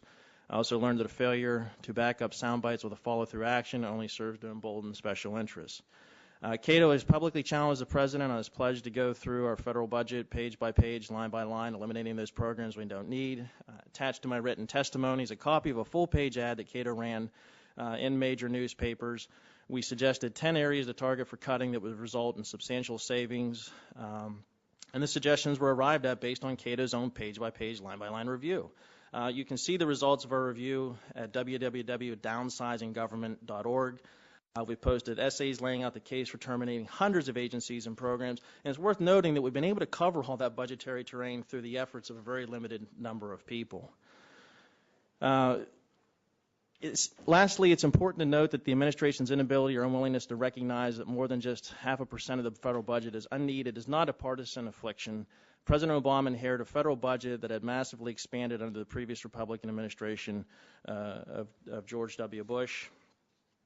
The massive welfare state built by Republicans and Democrats is morally bankrupt, and if the federal government were a business, it would be financially bankrupt. That means that the federal budget's meat has to be cut in addition to the fat. Therefore, if President Obama isn't serious about terminating unneeded federal programs, then it's up to Congress to do the job for him. Thank you. Thank you very much. Thank you, Mr. Chairman. My name is Patrick Lewis Knutson. I'm the Grover M. Herman Senior Fellow in Federal Budgetary Affairs at the Heritage Foundation. I should mention, in the interest of full disclosure, that until just recently I was the policy director at the House Budget Committee here, a position I held for 20 years. My remarks should not be construed as expressing any official position of the Heritage Foundation. That said, I'd like to take a slightly different angle on this subject and attempt to put it in context, a context that all the committee members are aware of. Because this discussion about terminations and reductions and so on comes in the midst of a budget that is really wildly out of control, as Chairman Stearns mentioned earlier. If I may recite a few facts that I'm certain all of you are familiar with, but they bear repeating. Fiscal year 2011 was the third consecutive year with a budget deficit in excess of $1 trillion. Debt held by the public is about 3/4 the size of the entire economy right now and growing.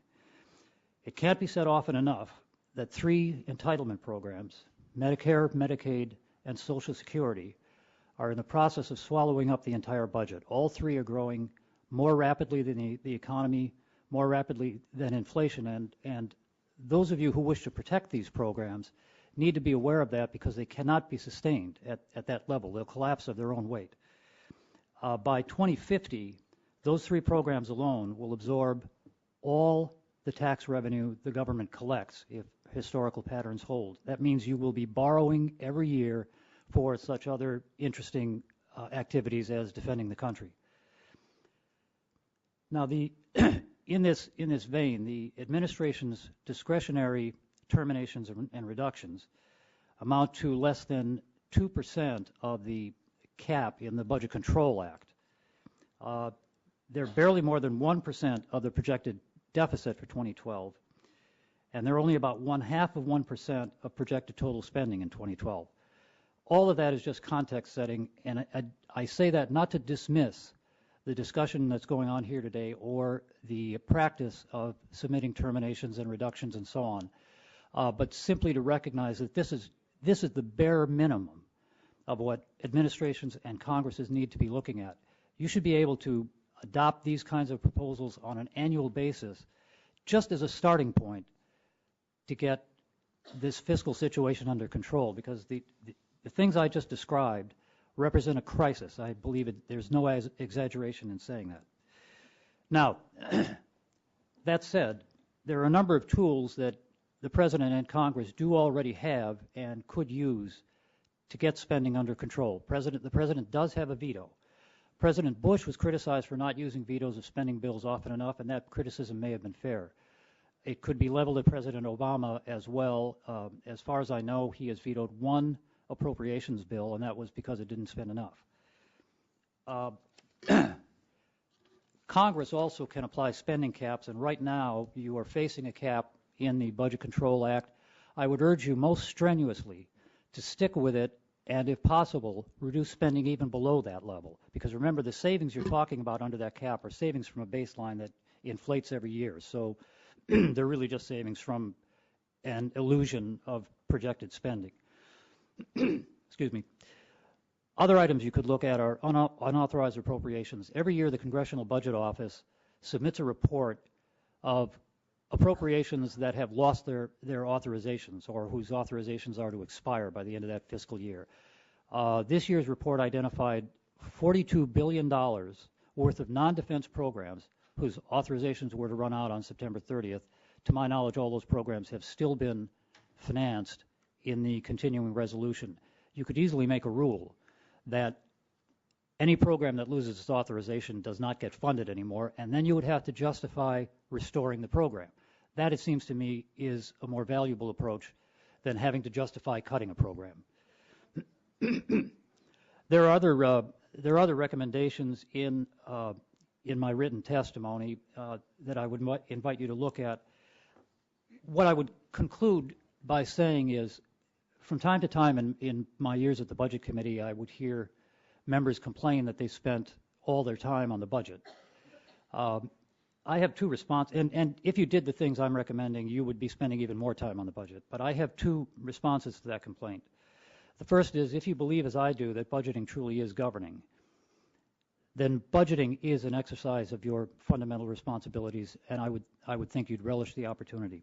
Second, and far more important, considering the very real spending and debt crisis this country faces, I would hope every one of you and every one of your colleagues in the House and Senate would spend every minute of your time on the budget until you get it under control, because the stakes are very real, and the future of the country may very well be in your hands. Thank you.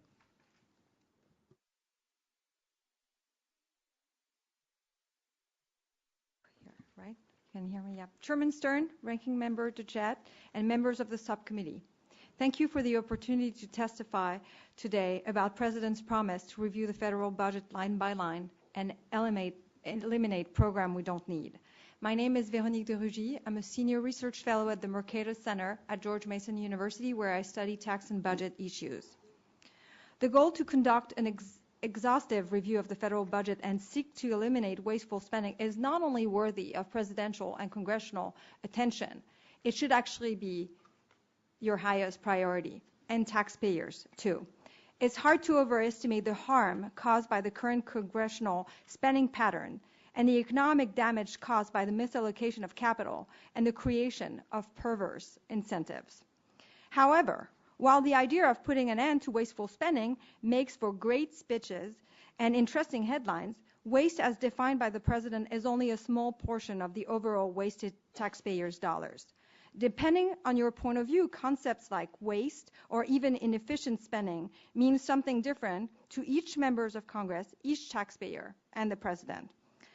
Today, I would like to go over guiding principles that I recommend be used to produce an effective review of government spending. There are 4. First, Congress and the President should eliminate overt waste, the low-hanging fruit, so to speak, such as duplicative program and overpayment. Taxpayers are currently paying for 47 job training programs, and according to the GAO, it spends $125 billion in improper payment. Second, Congress and the President should eliminate spending for programs that don't measure the performance of the program they manage. Take the Small Business Administration, for instance. It only measures its performance by measuring how much it spent to guaranteed loans. Instead, it should measure whether these loans are actually growing the economy. If it did, it would realize that this program isn't as relevant as one thinks, and that it isn't even fulfilling its stated mission. Third, Congress and the President should eliminate spending for programs that should be provided by the private sector. Having the government run businesses such as Amtrak and oversee infrastructure such as the air traffic control system is not just inefficient. It also hinders economic growth and costs taxpayers money while providing low-quality services to customers. Fourth, Congress and the President should eliminate spending on functions in the purview of the states. President Reagan wrote that federalism is rooted in the knowledge that our political liberties are best assured by limiting the size and scope of the national government. Sadly, Congress has ignored this advice and is now spending $500 billion in grants to the states for activity that it has no legal or practical reason to be involved in, such as healthy marriage promotion and museum professional training grants. This is inefficient and it creates an unacceptable lack of accountability. What's more, when lawmakers are busy running state and local and private affairs, they have less time to oversee federal agency and focus on critical national issues such as defense or security. Applying these principles is a necessary condition to conduct an effective line-by-line review of the federal budget that would get rid of the wasteful spending that plagues our government and our economy. Make no mistake, there is absolutely no excuse for government and the President to allow such large amounts of wasteful spending to continue year after year. This is exceptionally shocking considering that numerous programs have already been identified as wasteful, inefficient, or duplicative by Congress, OMB, and the GAO, as well as scholars at think tanks and universities. Their work should help facilitate congressional oversight of the effectiveness of government program and operation. Yet, they are being ignored.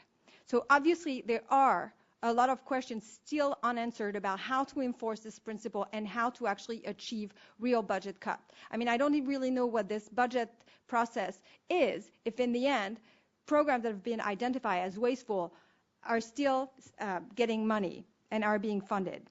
Understanding that there are certain things that only the federal government can do and that there are things that the federal government shouldn't do will guide the review process and help make hard decisions about where to cut spending. I have one final thing to add. It is key that all spending be on the table. Congress needs to make sure that no area of the budget are untouchable. No, not entitlement, not defense. All part of the budget must be on the table for review and potential cut. With this guiding principle in mind, Congress and the President will be able to start making the difficult spending priority that they need to make, and the American people will start having confidence in their future and confidence in the way that the federal government spends its money. Thank you for the opportunity to testify before you today, and I'm looking forward to your questions. Excuse me, Acting Chairman Bilbray and Ranking Member DeGette, members of the subcommittee, thank you for the opportunity to testify on behalf of the American taxpayer regarding the important issue of reviewing the federal budget to identify waste. My name is Andrew Moylan, and I am Vice President of Government Affairs for the National Taxpayers Union, a nonpartisan citizen group founded in 1969 to work for lower taxes and smaller government at all levels. NTU is America's oldest nonprofit grassroots taxpayer organization. We have over 362,000 members nationwide, in every single state, most of the territories as well, including several dozen in the Virgin Islands. I like to sort of lighten the mood and start with an old joke that our budget tells us what we can't afford, but it sure doesn't keep us from buying it. Unfortunately, that has been true of Washington for far too long. Our current budget situation is bleak, and I want to point to two nuggets that I think are instructive. First, in the President's recent budget outline, the lowest single-year deficit in the coming decade is $607 billion, a number higher in absolute terms than every annual deficit in our nation's first 220 years, and roughly equal in inflation-adjusted terms to our overspending in war-mobilized 1944. Additionally, while many in Congress have attributed the recent explosion in spending and resulting trillion-dollar deficits to crisis response due to a financial meltdown and a recession, the federal government has actually seen deficits during 45 of the last 50 years. And we believe that this ought to give pause even to diehard Keynesians who believe that surpluses should be the norm in most economic growth cycles. President Obama has repeatedly pledged to scour the budget line by line to eliminate waste, inefficiency, and duplication. He and Senator McCain both made such a claim in a 2008 presidential debate, after which we joined with our friends at Citizens Against Government Waste to send a letter to the candidates offering our existing research and our ongoing assistance in completing that task. Unfortunately, the tidal wave of red ink in our future suggests that a tremendous amount of work still remains. I want to give credit where it is due, however, and refer to a few areas in which the President has truly been a leader. First, the issue of billions of dollars in improper payments made by federal agencies. From a 2009 executive order to the 2010 signing of the Improper Payments Elimination and Recovery Act, a bill that NTU strongly supported, the President has been a consistent and effective advocate. In addition, his administration's recent efforts to reinvigorate whistleblower protections will help to protect federal employees that identify waste and fraud from professional retribution. We hope Congress will follow that lead by moving swiftly to pass the Bipartisan Whistleblower Protection Enhancement Act. While these efforts are laudable, there are still tremendous gaps that call into question the President's pledge. For example, the administration's most recent Termination Reductions and Savings Report, which has been mentioned several times, laid out $33 billion in suggestions to trim our deficit and was its most ambitious such effort to date, but still it represents just 2 cents out of every dollar that we currently borrow and less than 1 cent of every dollar that we spend. Surely a comprehensive line-by-line review of the federal budget did not determine that it operates at 99% efficiency. A more specific complaint is that the President has not yet crafted a comprehensive replacement for the Bush administration's program assessment rating tool. While it was imperfect, with complaints that its structure did not yield objective results, PART was actually a good start at evaluating program performance and deserved to be improved and expanded upon, not ended. In order to further the debate on wasteful spending, we joined with the U.S. Public Interest Research Group to author a report called Toward Common Ground, Bridging the Political Divide with Deficit Reduction Recommendations for the Supercommittee. In it, we identified over 50 specific recommendations totaling more than $1 trillion over the next decade for spending reductions. While we disagree with PIRG on a great many issues, we are united in the belief that we spend far too much money on issues on programs that do not deliver results for taxpayers. For example, we're spending billions of dollars on things like export promotions for profitable corporations, excess spare parts orders for defense equipment, and maintenance costs for thousands of unused or underutilized federal buildings. Many of these items have been on budget watchdog lists for years, and the opposition to these recommendations tends not to be primarily political or ideological in nature, but rather parochial. Some highlights of the joint findings with U.S. PIRG include $215 billion in savings from eliminating wasteful subsidies, $445 billion from ending low-priority or unnecessary military programs, $222 billion in savings from improving program execution and government operations, and $132 billion from common-sense reforms to entitlement programs. We believe that the NTU PIRG report demonstrates that reducing wasteful spending is not a question of right or left. It's a question of right or wrong. And we stand ready to assist this committee, the Congress as a whole, and the President in the quest for a sustainable budget future, and I look forward to your questions. Thank you, Mr. Coleman. You're recognized for 5 minutes. Thank you, Mr. Chairman. Chairman Stearns, Ranking Member DeGette, and members of the committee, subcommittee, I thank you for inviting me to testify today on behalf of the U.S. Public Interest Research Group, U.S. PIRG. U.S. PIRG, the Federation of State PIRGs, is a nonprofit, nonpartisan organization that advocates and educates on matters to encourage a fair, sustainable economy, promote the public health, and foster responsive democratic government. As the Congressional Supercommittee begins its search for $1.2 trillion in deficit reduction, my organization was proud to partner with NTU, as Andrew had mentioned, to offer a set of recommendations to this committee and the bipartisan panel of more than $1 trillion over 10 years of spending cuts and government reforms with appeal from across the political spectrum. How government collects and spends money is critically important. Tax and budgeting decisions are the most concrete way that government declares its public priorities and balances between competing values. Unfortunately, budget-making rules and public laws about taxes and spending sometimes fail the public interest. U.S. PIRG advocates for improvements in fiscal policy to stop special interest giveaways, increase budget transparency and accountability, eliminate waste, and ensure that subsidies and tax breaks serve the public. Public money should be spent for the most effective pursuit of clear public benefits or to encourage beneficial behaviors undervalued by the market. Budgeting should be open, accountable, and follow long-term planning. Our September 2011 report with National Taxpayers Union Toward Common Ground details the specific spending cuts, and a copy of the report has been included in our written testimony submitted for the record. NTU and PIRG, as Andrew had mentioned, do not often agree on policy approaches to solving our nation's problems.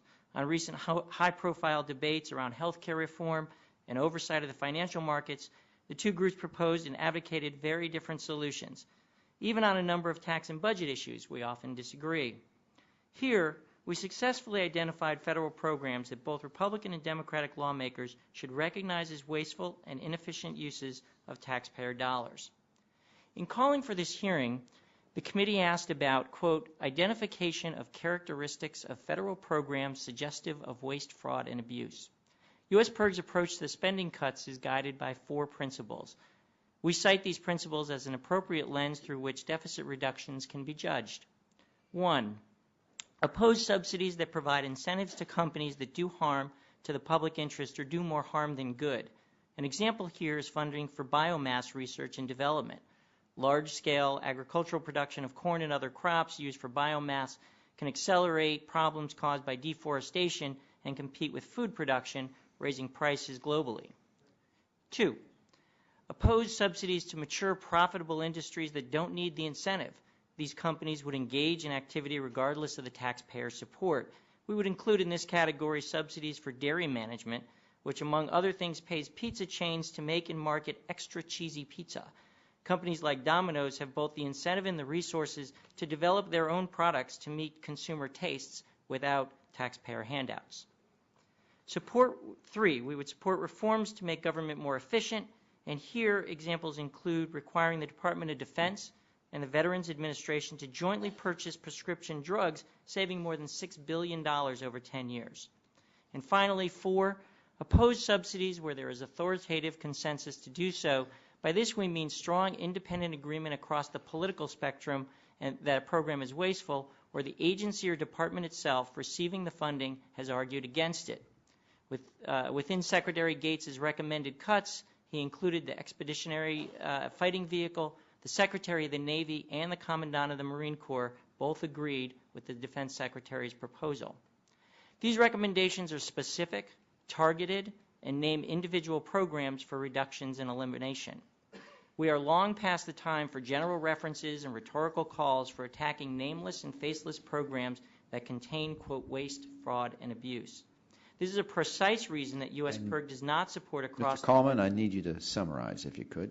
Oh, I'm sorry.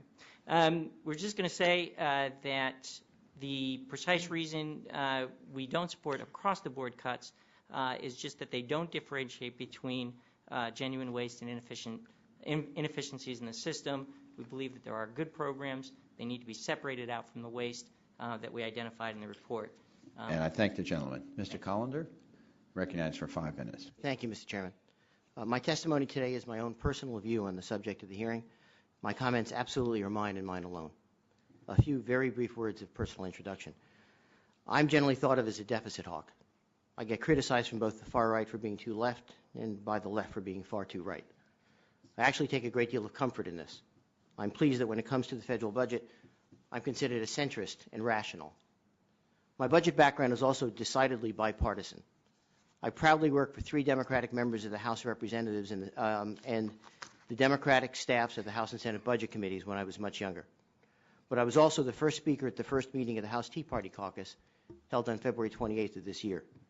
I spoke to the Tea Party Caucus at the invitation of Congresswoman Bachmann, who liked a column on the debt ceiling I had written for roll call in January. She asked that I discuss it in depth with the House members and the other Tea Party supporters who attended the meeting. It was a privilege for me to be able to do so. My background is important because I want what I'm about to say about this hearing to be understood in the bipartisan centrist context I'm often criticized for having. Based on everything I've studied, observed, participated in, and commented on about the federal budget over the past almost 4 decades, it's hard for me to understand why this subcommittee is spending any time and wasting so many taxpayer dollars holding this hearing. The answer to the question on which this hearing supposedly is based is as straightforward as they come.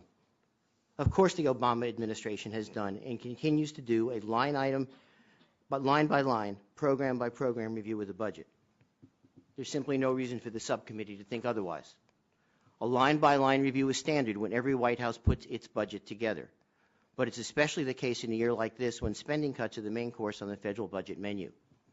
Here again, the reason is straightforward. Unless you're using a meat axe and eliminating whole departments and agencies, budget cuts require additional detailed line item reviews beyond those that routinely happen when the president's budget is being formulated. These additional reviews typically include the senior White House staff, the cabinet, and the president and vice president. The inevitable policy choices and political decisions involved with those cuts cannot be made at lower levels. There are 3 extraordinary ironies about today's hearing. The first is that none of the witnesses, including me, have any firsthand knowledge of whether or how the Obama administration conducted the line-by-line review about which the committee says it's so concerned. That immediately raises a serious question about why any of us was asked to testify. Second, never mind the White House. Congress is the branch of the U.S. government that seldom, if ever, does the line-by-line review of the federal budget this committee seems so desperate to have done. That makes a hearing on congressional line item review procedures far more justified than one like this on what the White House is doing. Third, final irony, is that one of the primary reasons most representatives, senators, and congressional committees don't review every line item is because the White House provides Congress with voluminous, painstakingly detailed materials that are based on the in-depth line item reviews it conducts when it formulates the president's budget. Mr. Chairman, there's a good deal more I could say about this subject, and I'll be happy to try to answer your questions. But honestly, I really don't see any reason to waste any more taxpayer dollars by prolonging a hearing that never needed to be held in the first place. Thank you. Thank you, gentlemen. Mr. Lilly, you're recognized for 5 minutes. Thank you. I thought I had a strong statement, Mr. Chairman. I'd like to... I need you to put your mic on. I'd like to pick up where Stan left off and say I do think there's a good side of this hearing because I think line by line budgeting is extraordinarily important. It's not the best way to do a budget. It's the only way to do a budget. And I think it's slipping from our grasp for a number of reasons I'd like to talk about. First of all, is the administration doing line by line? I have to agree with Stan. I find a lot of the conversation this morning remarkably silly on that regard. Yeah. Every April, every budget officer of every agency sits down with every section chief and goes through item by item of what was spent in the past year, what is needed in the coming year, what they could afford, how they could reduce their spending, how they could cut back on services, what would be the impact of a 10, 20, 30% cut. That happens all across the board. It produces amounts of budget material that I think this committee can only imagine. Ranking Member DeGette pointed to the appendix of the budget. In that appendix, and there it is, there is probably half a page that talks about the United States Park Service. I have materials that the Park Service submitted to the Congress this year. This is a reprint of it. 583 pages on the Park Service. If you want to go into whether this is detailed or not, this is an item on the Kennesaw Mountain National Park. Cobb County, Georgia has bought and provided the Wallace House to that foundation, and they are including $157,000 in two full-time equivalent positions in order to staff that. That is a lot more than line by line. That is the detail that gets into everything that every employee of this government does. And so the idea that that's not happening is ridiculous. Do you like the decisions that were made? Well, maybe you do, maybe you don't. One big cut that this administration made that nobody's mentioned was the termination of the F-22, which I didn't agree with, but it was a huge, huge cut. Now, the other thing I would say is I think there's been a real deterioration in line-to-line budgeting. The executive branch bears part of the burden for that. We have reams of needless, stupid data that is included in budget materials every year on a formulistic basis. It deprives our resources to get in and dig into the budget in a real way, and it ought to be eliminated. We have been relying, because of the executive branch, year after year on huge supplementals. Veronica has written eloquently about that. That has been at least slowed down in this administration. It's been a big step forward. But frankly, what puzzles me about this hearing is it's a lot like the umpire stopping the game and going out and chastising the pitcher for not calling balls and strikes. The framers of the Constitution did not charge the executive branch with being a check and balance on excessive spending in the executive branch. That's why you guys are here. That's the purpose of the Congress. And that's where the line-by-line budget review has to take place. If you don't do it, nobody will do it. Before 1921, from the first Congress in 1789 until 1991, the executive branch played no role in putting the budget together. Every agency went directly to the Appropriations Committee and asked for funds. So we don't even need the executive branch to be in here. It's your job to put the budget together. Now, I think that has been seriously deteriorating in my period of time here. And there are three things that have happened, Mr. Chairman, I'd like to get. First of all, we have deliberately destroyed expertise. The limitation on subcommittee chairmanships meant that a guy like Ralph Regula, who knew as much about parks and forests as any member of Congress, had to move from the Interior Subcommittee to the Labor H Subcommittee, where he had never served a day, just deliberately destroying the expertise necessary to do this process. The second is the earmark orgy that we went through over the last decade. From 1995 until 2005, we had a quadrupling of earmarking. We had as many as 15,000 requests for earmarks go to the Labor H Subcommittee, which is the biggest domestic appropriations subcommittee. Do you know how much staff time it takes to do that? It completely eviscerated the ability of that subcommittee and every other subcommittee to do the kind of oversight and line-by-line review that is necessary. Right? Now, we've finally gotten rid of that, and I'm very thankful, and there are people on both sides of the aisle that worked to get rid of it. What did we do with all the time and the resources that we gained by getting rid of that? We went on vacation. Look at the calendar that the majority leader posted this year. In January, the House was in session 6 full days. In February, we had 2 weeks off. In March, which is the height of the season for testifying by agency witnesses on their budgets, we were in 8 days. We had the first ever St. Patrick's Day recess.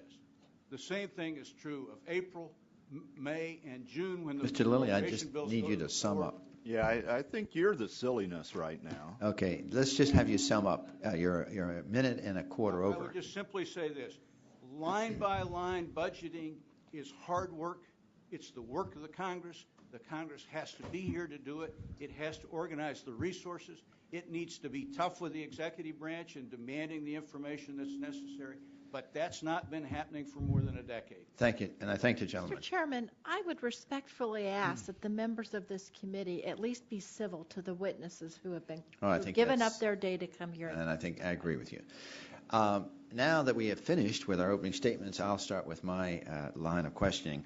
I would point out to Mr. Collender and Mr. Lilly, I agree with you, Congress should also do a line by line, and I think your points are well taken that Congress has a fiduciary responsibility and has had historically to do that. We have a letter that we received from the Office of Management and Budget, and one of the things we were concerned about is that when the President comes up with initiatives that are savings, we never know how much money this is saving. For example, you have securing American values and efficiency. They talked about the President's SAVE Act, that his award is going to save all this money. But we're not clear how much money it's saving. So it's hard sometimes for us and members of Congress to hear the President say he's going to create all these savings line by line, whether you agree with the President should do it or Congress. But when the President says it, and he says line by line, item by item, program by program, page by page, and then we try to understand where these savings are, it's difficult for us to find them. So the hearing today is to try and have a better understanding. Now, Mr. Schatz, your office has actually, with your staff, has developed a database, and you've actually gone in to do this, as I understand it. And so it's possible for the Citizens Against Government Waste to do this, and you certainly think Congress could do it as well as the President's Office of Management and Budget. Wouldn't you agree? Well, since I am under oath, Mr. Chairman, we didn't do it exactly line by line. Okay. But we did use the resources that exist in the public and private sector and consolidated them into our list of prime cuts. So it's Congressional Budget Office, it's the Congress itself, it's the President's budget, recommendations that go through GAO or Inspectors General, and just put together a comprehensive list, 691 recommendations. The recommendation was to save $691 billion, over 1 year and $1.8 trillion over 5 years. So the information is there. A lot of these recommendations have been around for many years. Our origin, as I mentioned, goes back to the Grace Commission under President Reagan. So those recommendations were incorporated into the President's budget. And our major point has been, if there is going to be an initiative, there should be a way to find out what's happened with that so that the taxpayers can say, this was proposed, this is what happened. And in a sense, it doesn't matter what it's called, it just needs to be presented in a way that these questions shouldn't be asked. We're having the hearing because we don't have the answers, not because there shouldn't be a comment about whether it's line by line or not or what it means. It's just there have been ideas in the past that have been proposed where someone can go and see what's been done, what's been saved, and what's being proposed the next year. Well, I know when the Republicans first took over with a contract with America, we had a long list pretty much that we developed from many of you in the audience, in the witnesses today, that we tried to use to reduce spending. And the methodology that you used or your criteria for your program evaluation, could you just briefly tell us what that was? Well, at least within what we looked at in the prime cuts, it was looking at the resources that had already reviewed a lot of these recommendations, for example, the Congressional Budget Office or our own evaluation, and certainly looking back at how these recommendations had been made. We've used some of the similar criteria that NTU and US PERG have used. If a program is going to be proposed and funded by the federal government, there should be a way to determine whether that program is achieving its goals, and if it's not, it should be eliminated. And that's, in a sense, the simplest way to do it. Another way is to look at whether the government should be involved at all, the old Yellow Pages test under President Reagan that he used to speak about, and whether the government should even be, quote unquote, in a business or in a situation that allows them to compete with the private sector. So in some ways it depends on which area of spending we're looking at. Regardless of what everybody says here, based upon the video we just did, was your interpretation that he was going to go page by page, item by item, item by item? Was that your interpretation of what the President said? Yes, but okay. Again, through the process that is supposed to occur, I know. The better question is what happened after that what comment. happened and where are those savings? Right. Let's talk about transparency for a moment. Is the federal government required to establish a single searchable website to track federal procurement? It is now under the Federal Accountability and Transparency Act, after it occurs, yes. When was this website launched, and how effective is this site in providing transparency to the more than $1 trillion in federal contracts? Do you have any idea? It is usaspending.gov, and it was proposed originally by then Senator Obama and Senator Coburn. It passed both houses, was signed into law. It does have useful information. Interestingly, I received an email the other day from a gentleman who looked through it and just put in the word coffee and found, hundreds and hundreds of expenditures on coffee. So there is a way to search it. It is useful, but it's after the fact. It's spending that has already gone out the door, as opposed to looking at the spending before it occurs, and that to us is more important. I guess the question would be is if the administration is actually, are they using the information at usaspending.gov to complete its line-by-line review? I don't know. I can't answer that. Does anyone on the panel know if has any hint if the president is actually using that site at all? No. I do know that they have been very focused on contracts as a area of potential savings, reducing the contracts, cutting the margins on contracts. And so that site is one way to find out what's going on there, and I know that that's being factored into there. All right, my time has expired, and recognize the gentlelady from Colorado. Thank you very much, Mr. Chairman. Mr. Knudsen, up until very recently, you were the policy director at the House Budget Committee, correct? Yes. When did you leave that position? In August. August of this year, so very recently. Yes. And so, as you know, what happens in the budget process, the administration develops a budget. Mr. Lilly said they get all kinds of data through the different agencies. They come up with their budget. They send that to the House of Representatives, correct? They send it to all of Congress. Right, and then the House and Senate budget committees go through that. They come with, in a good year, they come up with their own budget. They pass that budget.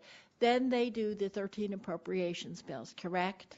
I believe it's now 12, but yes, okay. That's the process. The 12 appropriations bills, those bills actually appropriate the money from the budget, and Congress has the discretion about whether or not they're going to fund those programs, correct? Yes, ma'am. Then that goes to the White House, and then the president decides whether he's going to sign or veto those bills, right? Yes. Now, in recent years, what's happened, and I actually think it's unfortunate, and I think the chairman will probably agree with me on this, we've sort of devolved over the last number of years to doing a big omnibus appropriations bill, and as a result, members of Congress don't have the ability to vote on those separate 12 bills, correct? They just vote on the omnibus, whatever it is. That's right, yes. And the president doesn't have an opportunity to veto bills either because they spend too much or too little for each of those 12 areas of government, right? It's like an up or down on the omnibus, right? That's correct. Although, as you know, in the Constitution, he may provide a list of his objections. And right, but he doesn't have line item veto authority. That's one of the things correct, we've argued about over the years. So thank you very much for illuminating that for me, because the point I'd like to make, Mr. Chair, I thought about asking all the witnesses whether they talked to the president to see if he in fact did a line-by-line review, and I thought about asking all these witnesses, what does a line-by-line review mean? Does it mean the agency look at it or whatever? And then I realized that's really aside from the point. Seems to me the point of this hearing was to bring a whole bunch of people in to testify as to their political beliefs about what the president should or shouldn't be doing. But the bottom line is, right here in Congress is where the rubber hits the road. Right here in Congress is where we can do a line-by-line review of the budget, either figuratively or literally, and decide where programs should be cut. The only useful testimony that I have heard, with all due respect, this whole day is the testimony by Mr. Moylan and Mr. Kalman, who came together from opposite ends of the political spectrum and actually made serious recommendations as to places that we could cut. And so, Mr. Chairman, what I intend to do after this hearing is get their report and look at it, and then I think I might forward it on to the Budget Committee, not the Energy and Commerce Committee, which is where we develop the budget in Congress. With that, I'm happy to yield back the balance of my time. All right. Next person is Mr. Griffin, is from Virginia. Is recognized for 5 minutes. Thank you, Mr. Chairman. I do note with some interest the whole debate that is taking place today in regard to the line-by-line item. and whether or not the president, can in fact go line by line, or whether he should go line by line. And all of that's very interesting to me. What I think is more important with that line of questioning is that this was a promise that the president made, and it does not appear, if I understood some of the testimony correct, that he has actually done that. Was that my understanding of your testimony, that based on your analysis, Mr. Moylan, that you don't believe the president actually has followed through, or his people have followed through on a line-by-line analysis? Well, I think the president and his administration have done a tremendous amount of work to analyze the budget line by line. I think the question is really what the result of that has been. And the result of that, from our perspective, has not been enough in terms of tackling wasteful spending. But if I might take this time to respond, at least in part, to what Ms. DeGette said, I would actually largely agree that the president plays an important role in this process, but it is a limited one. And this is part of the reason, for example, why NTU has for years supported something of an anti-appropriations committee, to have a standing committee in Congress that has as its job to do a consistent line-by-line review of the federal budget to look for savings, as opposed to what the appropriations committee does. So I think that there is a lot of work that can be done in concert there to help improve these processes. In that regard, have you all taken a look at the House rules, in particular Rule 21, in that area, to determine whether a change in the House rules might change things, that the way business is done in the House Appropriations and Budget Committees? Sure. We have for years analyzed many different suggestions to change the rules of the House in order to put in more incentives to tackle wasteful spending, to give Congress more tools to do so. Some of the concepts that we've talked about earlier, things like biennial budgeting as well, have been things that we've been supportive of because we think that would bring more accountability to the process. Because my frustration, quite frankly, to the entire panel, but particularly Mr. Moylan, is coming out of the state legislature in Virginia, where I served for a number of years.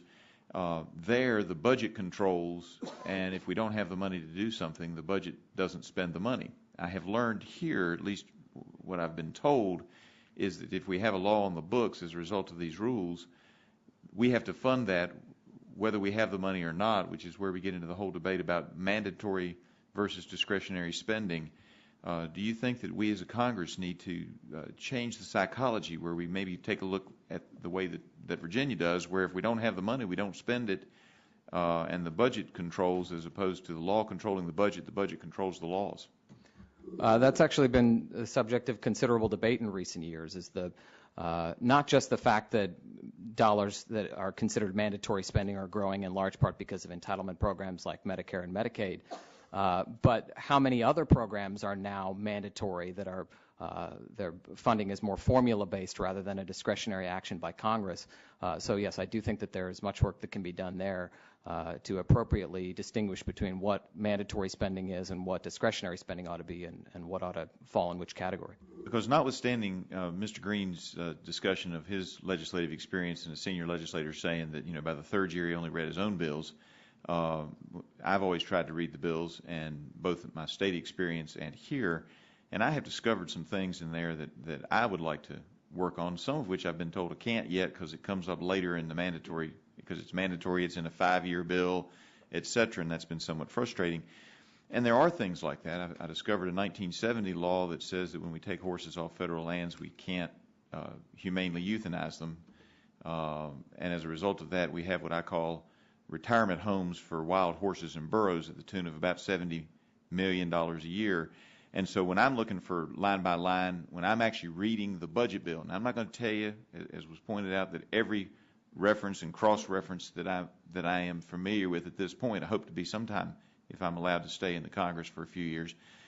But when I'm looking at these things, those are the kind of things that I think a line-by-line analysis would find, and would then, if I were, and I don't plan to run, but if I were president, that I would say, hey, let's change that 1971 law and straighten that out, because it just doesn't make sense when we don't have the money to be spending money on that when we have citizens who may need that money for other purposes. That being said, Mr. Chairman, I yield back my time. I would say to the gentleman from Virginia, if you offer a bill to eliminate that $70 million for the Social Security for horses, is that what it is? The retirement home. The retirement home, okay. Well, you might drop that bill, and I'd be happy to be one of the co-sponsors. All right. I'll see if we can get that drafted up, Mr. Chairman. All right, thank you. Do you recognize anyone on the Democrat side? If not, we'll go back. We go to the gentlelady from Tennessee. Ms. Blackburn is recognized. Thank you, Mr. Chairman, and thank you to each of you for being with us today. Mr. DeHaven, you were the Deputy Director of the Indiana office of OMB, right? A deputy director. Yeah, okay. And did you ever do a line-by-line review for your state? No, I would not say we did a line by line. We actually went program by program. We actually conducted, when Mitch Daniels was the head of OMB, he came up with the PART system. When he became governor, he created the State of Office of Management Budget in Indiana and had them come up with PROBE and basically do the same thing. We met with programs, we went through, met with program heads, we went through the programs, on and on and on, and that was the result, was these reports we came up. In addition to those reports, we came up with these performance measures. And I do note with interest, I hear talk about PART and I hear talk about performance measures. I actually implemented performance measures out in Indiana. That was my job. They were political. The numbers we got back were often BS, excuse me. And the whole purpose of the performance measurement system for Governor Daniels was to put out these temporary press reports and show the Indiana taxpayer that, look, we're getting better, we're going from red to green, I'm a better steward of the taxpayer dollar. As I put in my testimony, all the decisions were made when it came to cutting programs or government efficiency or all that other stuff boiled down to politics and special interests. Okay, let me ask you this.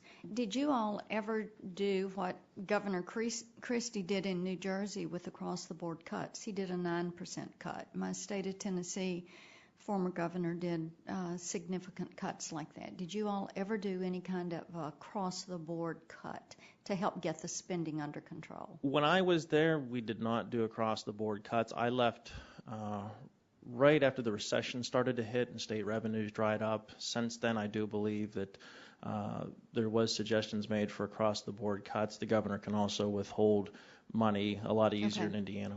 All righty. I know that Mr. Orzag did a memo that I have with me where he recommends a 5% across-the-board cut and stated, and I'm quoting, to reach the 5% target, your agency should identify entire programs or sub-programs, or number 2, substantial cuts amounting to at least 50% of total spending within a program or a sub-program. The intent of this exercise is to identify those programs with the lowest impact on your agency's mission, end quote. And I think what I want to do, I know Mr. Coleman is against across-the-board cuts, but I would like to start with Mr. Schatz at the end and work down. How many of you favor across-the-board cuts? This is something I favor, 1%, 2%, or 5% across the board, just to trim the fat, if you will, and help agencies focus their attention on what needs to be reduced. So let's go down the line and let me see who all favors an across-the-board cut. I would say yes, but I also know that you had proposed many of these amendments over the years, and when you talk about a penny on the dollar or 2 cents on the dollar or 5 cents on the dollar, your amendments were consistently defeated in the prior Congresses. So it's not the first thing that should be done, because waste is identifiable and should easily be eliminated. But it certainly points out that in any other organization, if you need to balance your books because you can't keep spending money or borrowing it, it's something that could be done. But again, it wouldn't be the first thing I would do. Okay. Mr. Day. No, we need a deeper philosophical discussion about the fundamental role of government.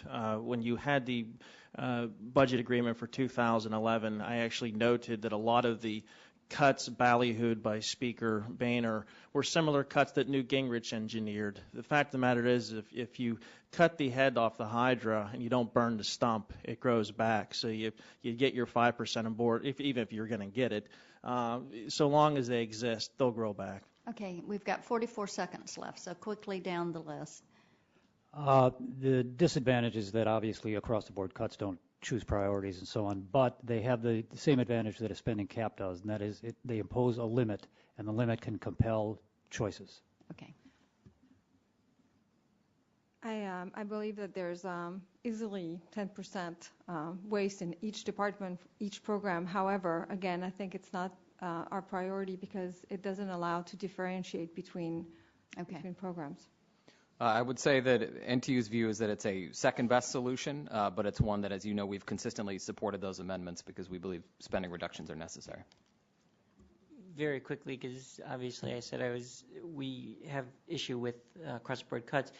And just to be very specific about it, there's a couple of programs, for example, that have received bipartisan support, such as Pell Grants. And so cutting Pell Grants in the face of when there is massive waste that NTU and PERG found, we find that troubling. And so we'd prefer a closer look at the budget. Okay. I'd rather you make decisions based on priorities as opposed to an across-the-board kind of meat-axe approach. Okay. I think there are programs that are overfunded. There are programs that are underfunded. Across-the-board cut is the antithesis of line by line, which is what this hearing's about, and which I think we need to dedicate ourselves to. Okay. Yell back, Mr. Chairman. I thank the gentlelady, and the gentleman from Texas, Mr. Green's recognized for 5 minutes. Thank you, Mr. Chairman. And for my colleague who I heard earlier that he mentioned he read all the bills, congratulations. You're in your first term. So, like I said, I'm hoping to read the bills in my subcommittees on energy and commerce. In today's hearing, the majority is focused on the Obama administration's budget process and directed substantial criticism toward the administration. But ensuring a sound and efficient budget process should be a goal that doesn't break down on partisan lines. In fact, a number of the witnesses for us today have expressed concerns about the budgeting process that spans administrations and political parties. For example, Mr. DeHaven and Dr. Jurizi, in one article you both co-authored, you said, and I'll quote, "The fact that we're having a mounting deficits because George W. Bush is the most gratuitous big spender to occupy the White House since Jimmy Carter. One could say that he's become the mother of all big spenders." Can I take this from you that both agree that the Bush administration created a lot of the debt problem we now confront? Yes. It's an undeniable fact. Okay. Both for each of you, Vice President Cheney was quoted by his Treasury Secretary as saying Reagan proved that deficits don't matter. Do you think Vice President Cheney was wrong? Yes, absolutely. Yeah, they matter. I mean, okay. There could be a debate, an academic debate, right? Until recently, academics, could not find a correlation, and still haven't found a correlation between the size of deficits and interest rates and things that matters.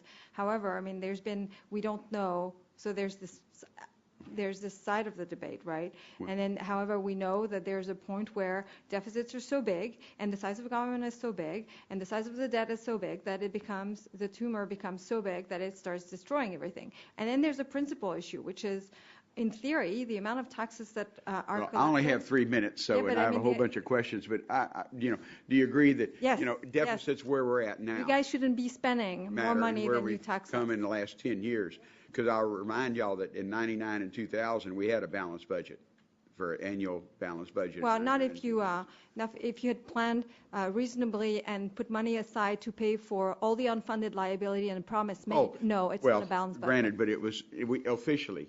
Not counting Social Security, that's everything. Officially. But officially, we were actually buying down our national debt in '99 and 2000. Officially, but budget gimmicks is what Congress has used to actually make something look black. And those are bipartisan gimmicks. But let me go on. Yes. Dr. Ruge, in one of your papers on an off-budget emergency spending, you document how most of the 8 years of the wars in Iraq and Afghanistan were paid for with money that was not part of the congressional budget limits. That was literally hundreds of millions of dollars. As you point out in the paper, emergency spending is supposed to be used when the need is unexpected and unpredictable, like hurricanes or something like that we had a debate over the last month. Question, when the President proposed this misuse of offline emergency spending year after year, which President proposed this misuse of offline emergency spending year after year and long after they were expected and predictable? President Bush. Okay. And again, it was complacent with Congress. Absolutely. Obviously, in both parties in control. Absolutely. And Congress was happy to let the budget rules that was supposed to restrict some of that abuse expire. In one of your papers, you also called the Bush administration prolific, and which, coming from Texas, we don't hear that very often. But did you say that in the paper, that the President Bush administration was prolific? In spending? Yeah, in spending, of course. I'm French, just in case you didn't notice. Okay. Doctor, which president proposed to Congress that it stop using the off-budget emergency spending from which you've been so critical? Oh, I mean, the President Obama has accepted, there's no evidence that the abuse is not going to be continued. Okay. There's no rules that actually are on the book now to actually prevent it. And if the debate over the latest round of emergency spending is any indication, there's no one in Congress who's actually really serious about reconsidering the abuse of that loophole. So this is both a congressional and presidential problem that we have. Yes. Dr. DeHaven, in the past you've written about agriculture subsidies and as, quote, the orgy of supplemental spending bills that have increased the spending. Would you tell Congress that agricultural spending is part of that low-hanging fruit for deficit reduction? I would consider it to be so, especially when you have record incomes. But then we saw that back in 1996. Congress comes up with freedom to farm because incomes are high, and they said we're going to weed you off and we're going to give you temporary payments to do that. Farm income prices promptly drop the next few years. They come up with emergency supplementals, and then they go 2002 under the Bush administration, Republican Congress. They take the temporary payments and make it a permanent handout. So, Mr. Chairman, I don't think I have any more time, but I appreciate the answers to the questions.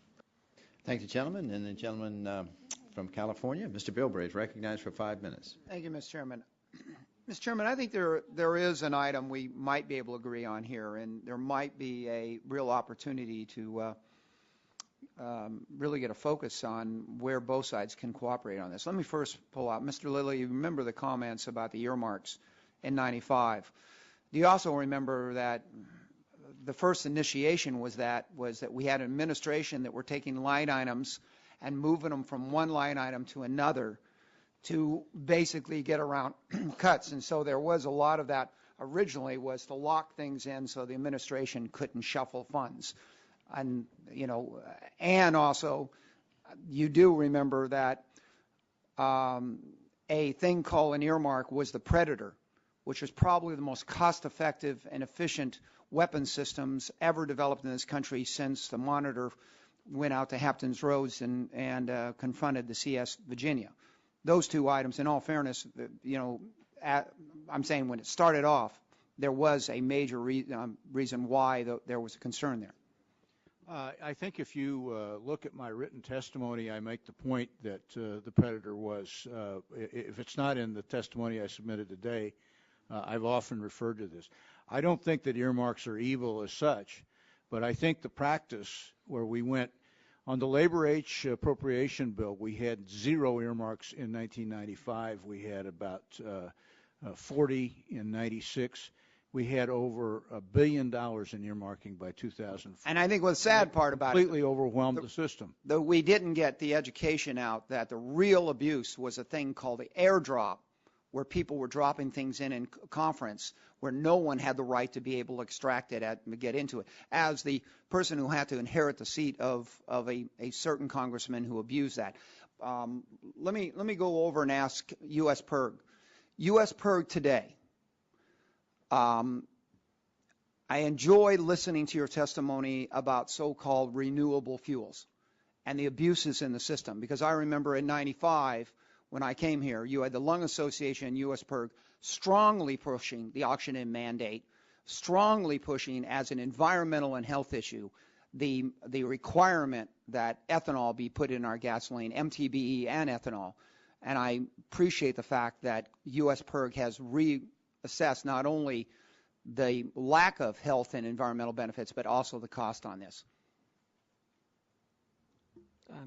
Yeah, I was not around in U.S. PIRG in the 90s, excuse me, to the extent, so I'm unfamiliar with our previous position on ethanol, but it's in the report. We believe that it is it doesn't serve the purpose and it's wasteful. Not all items that people think, even the so-called experts think is great for the environment and health, turn out to be what is projected. And so I'm real touchy about it, guys, because I had ads run against me that I wanted children to die because I oppose that.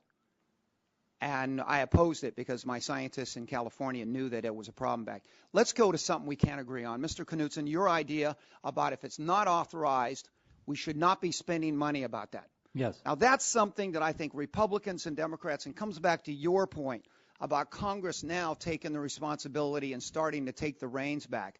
Can you go down the list? Each one of the people here, would you encourage us to demand that Congress take a look at that and make that a policy? Yes. Yes. Yes. Yes.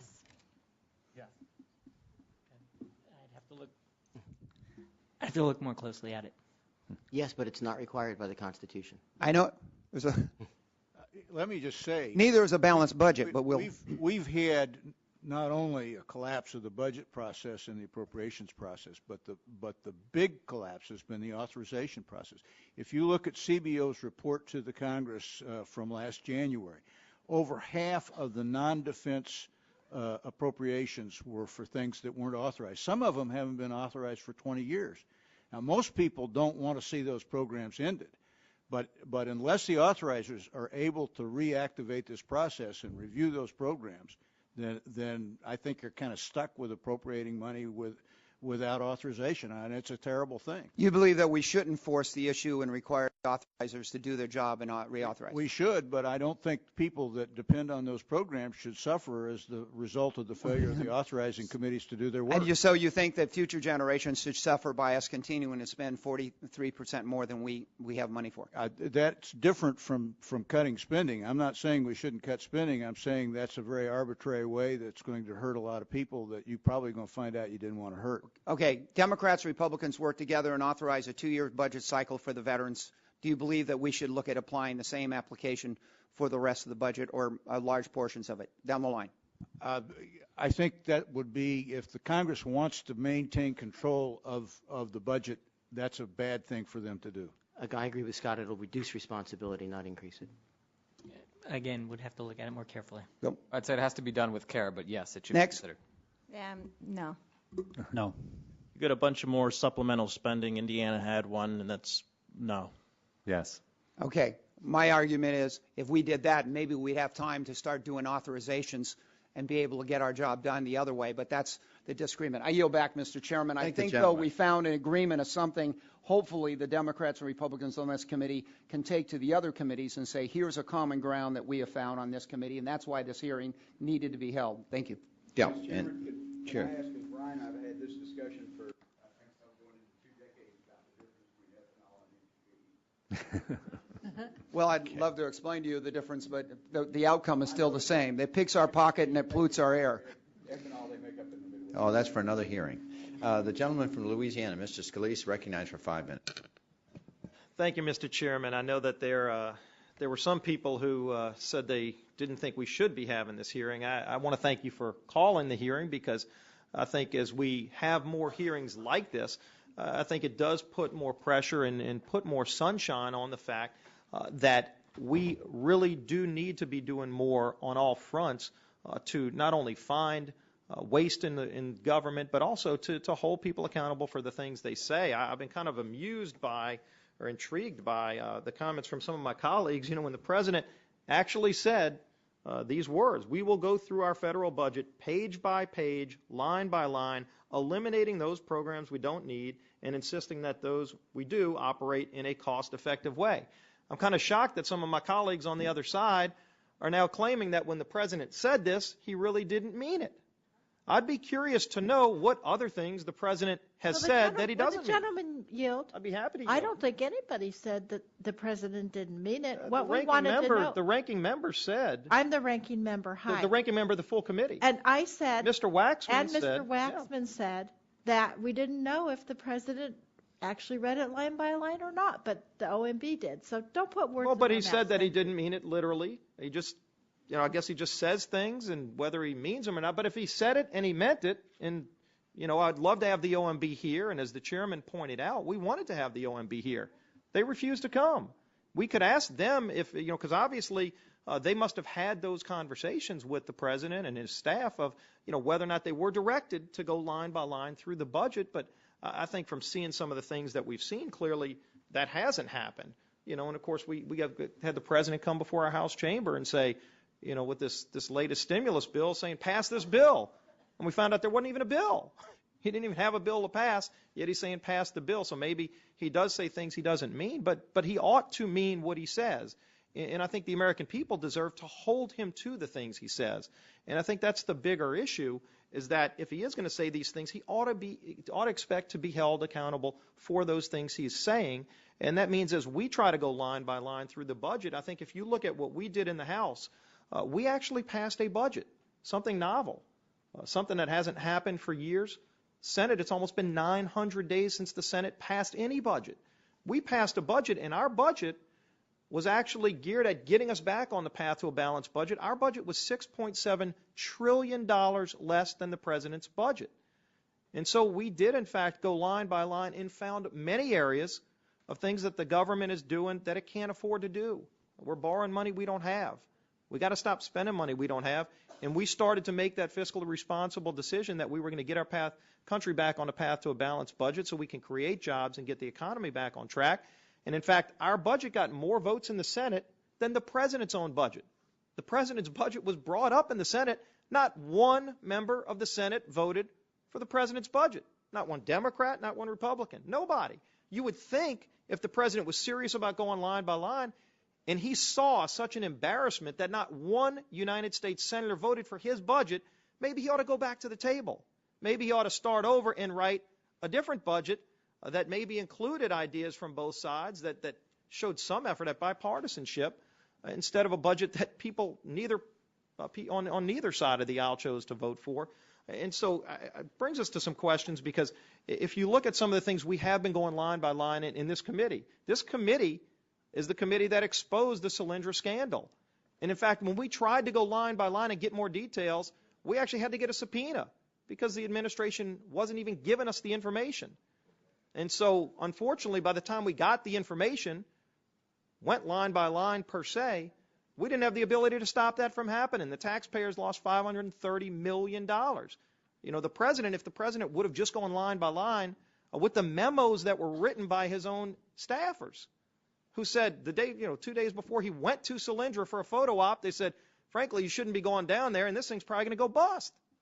I mean, the taxpayers are going to lose hundreds of millions of dollars, but instead they wanted the photo op. So maybe he went line by line and said, you know what, I still want to go have the photo op anyway. But the taxpayers lost out, and we tried to go line by line here in the House, and we were denied. They stonewalled us, and we had to subpoena the records. And fortunately, we finally got them. Unfortunately, the taxpayers are already on the hook. So I'll ask, let me ask, let's see, the Heritage Foundation I know is here. President's talked a lot about Medicare and, saying he's going to go root out waste, fraud, and abuse in Medicare. And it's something we've all encouraged to do. We all ought to be rooting out waste, fraud, and abuse in Medicare. But has even that happened where they've gone line by line and gotten those hundreds of billions of savings that we've all heard about that he was going to go and find there? I can't say what really has happened inside the administration. What I would say, waste, fraud, and abuse is always something you want to cut out, just as these items the president has proposed. They should not be dismissed. They ought to be considered seriously and disposed of in some way. But when it comes to Medicare, the problem is much more fundamental than waste or overpayments or any of those things. The Medicare system is collapsing, and unless there's some fundamental restructuring of it to change the incentives in the way it works, the system can't stand up, or it will swallow up increasing amounts of the budget in the economy and take. And the president's own actuaries, President Obama's hand-picked actuaries, confirmed that Medicare goes bankrupt in 12 years if we don't do anything. So those folks sit and say do nothing. Basically, they say let Medicare go bankrupt, and that's not acceptable. So I appreciate that. Thank you, Mr. Chairman, and I yield back. I thank the gentleman. We're going to go a second round. At least I'm going to do a second round of brief. So any member would like to is welcome to stay. This is an extraordinary hearing in the sense that we have these fiscally responsible groups, so many of you in one room. And it's rare, I've been in Congress, this is my 23rd year, that I've ever seen this collection of reputable organizations who are really sole mission is to try and protect the United States from a bankruptcy, or at least to try and have a responsible budget. And so I think it's kudos to all of you for, one, your interest and pervasive attempt to control spending, and to give insight to Congress. I know many of us, before we vote, will ask, whether the Citizens Against Government Waste, the National Taxpayers Union, the Heritage will ask, at least on this side, we'll ask, say, what is your view? So I think it's important that all of you realize that you are important to us, and that's why I think it's important to have all of you here. I want to ask Mr. Moylan, the National Taxpayers Union, I have in your opening statement, you talk about this termination, reduction, and savings plan that the Office of Management and Budget issued, and they total about $33 billion in savings for 2012. And I guess when you look at that at a $3.8 trillion, that's less than 1%. And yet that's the expenses that the President and the OMB is offering, and it's so minimal. So the question all of us ask, well, where are the other savings? In light of the fact that we have this huge budget deficit yearly and this huge debt growing, we borrow 41 cents of every dollar, pay for the budget. And so these figures are staggering, yet to think that there's only $33 billion is the only level of cuts. Am I missing something? It just seems very austere and very minimal. Well, I think your sense of it is very similar to ours, in that when we review a report like that and see what is ultimately a relatively small number, and I would also point out that many of the specific recommendations that the OMB made in the terminations report are actually not just spending side. There are also tax provisions in there that would have the effect of raising revenue. So it's not all just spending cuts, but this indicates to us that there's a tremendous amount more work that can be done in terms of tackling waste and inefficiency, and we think that we're offering ourselves up as a resource in our work. And there's a lot of sort of partisan rancor in Washington about a lot of things, but there's actually a fair amount of agreement in the watchdog community about where the waste exists in the federal budget. We think that our report with PERG demonstrates that, and we hope to take that message not just to the President but to Congress as well. Let me ask a few of the others. Mr. DeHaven, $33 billion, it seems so minimum. Now you're saying that's not complete because there's tax increases, so there might be more savings that have been balanced out because of the tax increases? To clarify, it's $33 billion in deficit reduction. Some of that is extra revenue and some of that is spending reduction. Okay, all right. Just a comment, Mr. DeHaven, what you think about that kind of, I think with the Cato Institute, that seems pretty minimal to you too, doesn't it? Well, It's paltry and insignificant, but I also want to point out, and I left this out of my spoken testimony, that this stuff about waste, fraud, and abuse. Waste, fraud, and abuse in government programs will, like Christ said, that the poor will always be with us. Waste, fraud, and abuse will always be with us. And the only way to get rid of waste, fraud, and abuse in a government program is to make that government program disagree. Now, whether it's Republicans or Democrats, they all fall back on this waste, fraud, and abuse stuff, and we need to be having a more fundamental discussion about the role of government and a deeper ideological discussion about where we're going to go and what the federal government should and should not be doing. One of the things that I think many of us felt that government programs should sunset, and then before they're reinstituted, that there should be an oversight hearing to determine whether that program was effective. Would all of you agree with that we should take government programs and sunset them? Yeah, yes, I would. Yes. Mr. Haven? I don't have a problem with some sort of process by which we have these discussions. The problem is, and I was going to bring in the budget appendix up there. And I didn't bring it in because I don't have the arm strength these days. Yeah, wow. It's massive. And so when it comes to oversight, when you have a government that big, when it comes to authorization and stuff like that, it's very hard for even a master of the budget to know what all's in there, let alone a member of Congress, let alone Joe or Jane Lunchbucket out there who actually has a real life outside of Washington, D.C. And it's just too big and overbearing, and somehow you have to cut that down to make more sense of it. Otherwise, we're going to continue to have these discussions year in and year out. Okay, just quickly, go ahead. Yes, I would support that idea. Mr. Rayburn? I agree with Ted to Heaven, but sunsetting is a good first step. Yeah. We've long supported sunsetting as a way to inject some more accountability into the process. Mr. Kalman?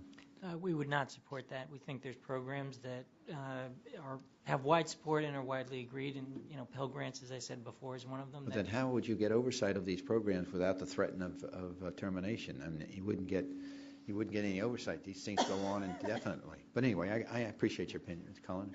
Sure, but it's not the panacea you think it is. Okay. Most programs will just be continued anyway. Because of the politics. Of course. Yeah, Mr. Lilly. I think the reason we have 20 committees in Congress is so that we have the capacity to do the oversight. The problem is those committees are not doing the oversight. I'll give you one example. I did a report last year on a government contractor that is charging 80% gross margins.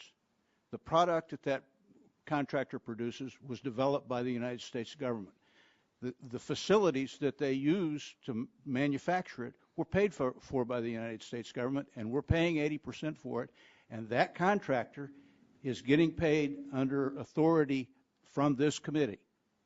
Now, why aren't you having a hearing on that rather than this? I mean, you got to get down in the weeds. Let me ask you, can you name that contract? Emergent biotechnology.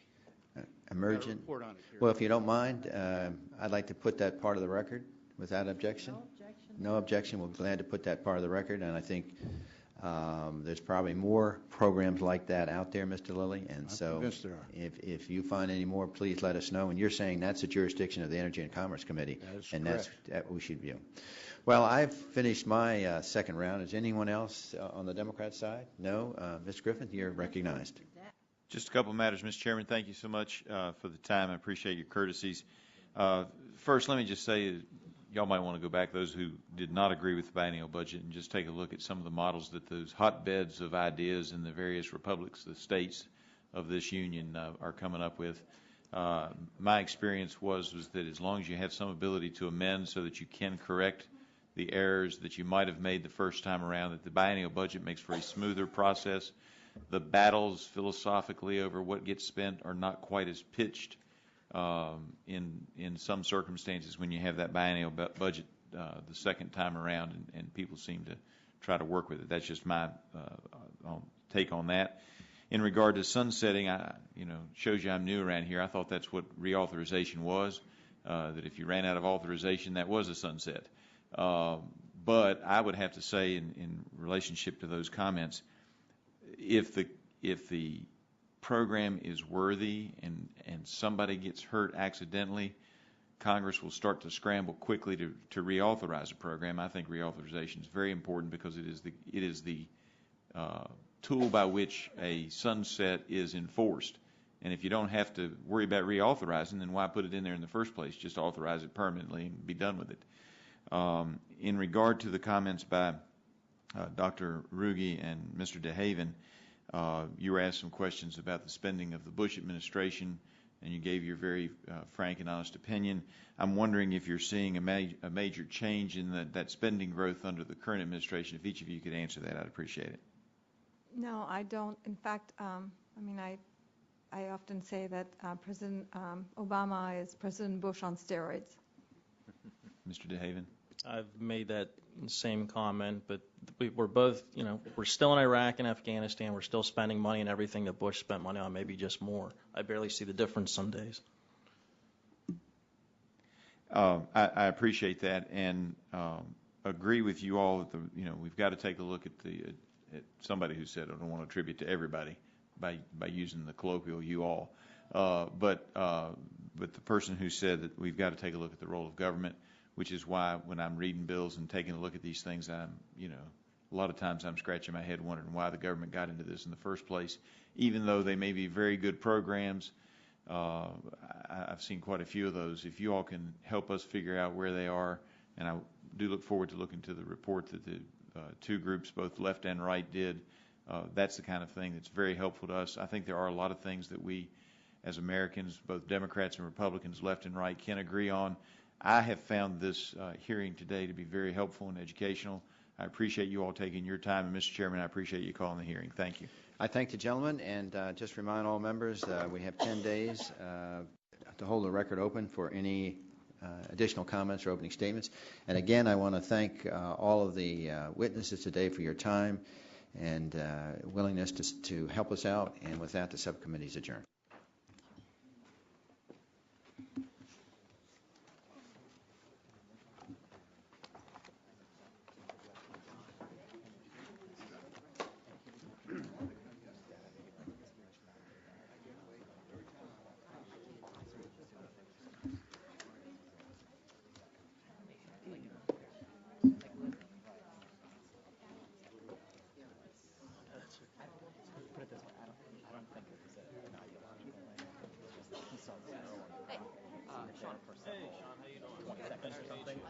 jump to everybody.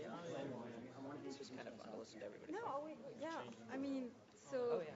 I mean, it sounds like a couple of people actually. Look. Someone took my.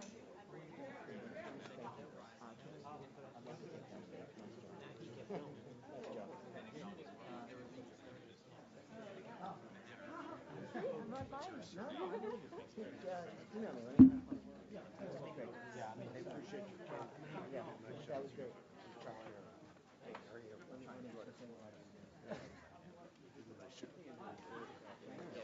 Oh, how are you? Yes, me too. Thank you for coming. No, thank you for having me.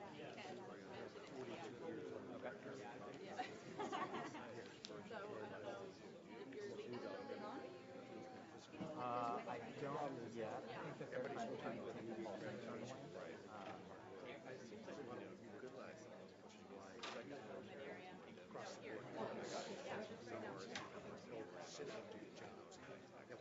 There's, well, keep in mind that all but a very responsibility committee testified. We have I'd be surprised if a lot of members voted against. Absolutely. I mean, look, I study this all day. Spend all day going through this program. Keep up with what I write and have to what. So how's a regular American? Do they think what exactly? And I will do it. I'm a lobbyist, but I will tell you that one, I'm a fiscal conservative, and two, without any bias, I can tell you that this is a bipartisan prediction. Democrats and Republicans, which is very difficult. Members straight on the inside. Doable. Are you kidding me? 42 years ago, I started here to long before what do you want to do? Like, got a kid in there, these things years ago. But with the pressure on the Senate, Yeah, please do. We've always this is one of the real big things for the strong South. And I would also commend to your attention, there's not just there's also major response from Jessica Marsh from Michigan. And one of my partner colleagues called the Business Cycle Balance Budget. It's a very interesting, innovative proposal that's based on sort of a, if you're familiar with the statement of taxpayer bill of rights measures, to do an expenditure limitation. Email me. I've got you're in town. No, I work out of Pennsylvania. Well, keep me on posted because I do pop down here. I intentionally keep my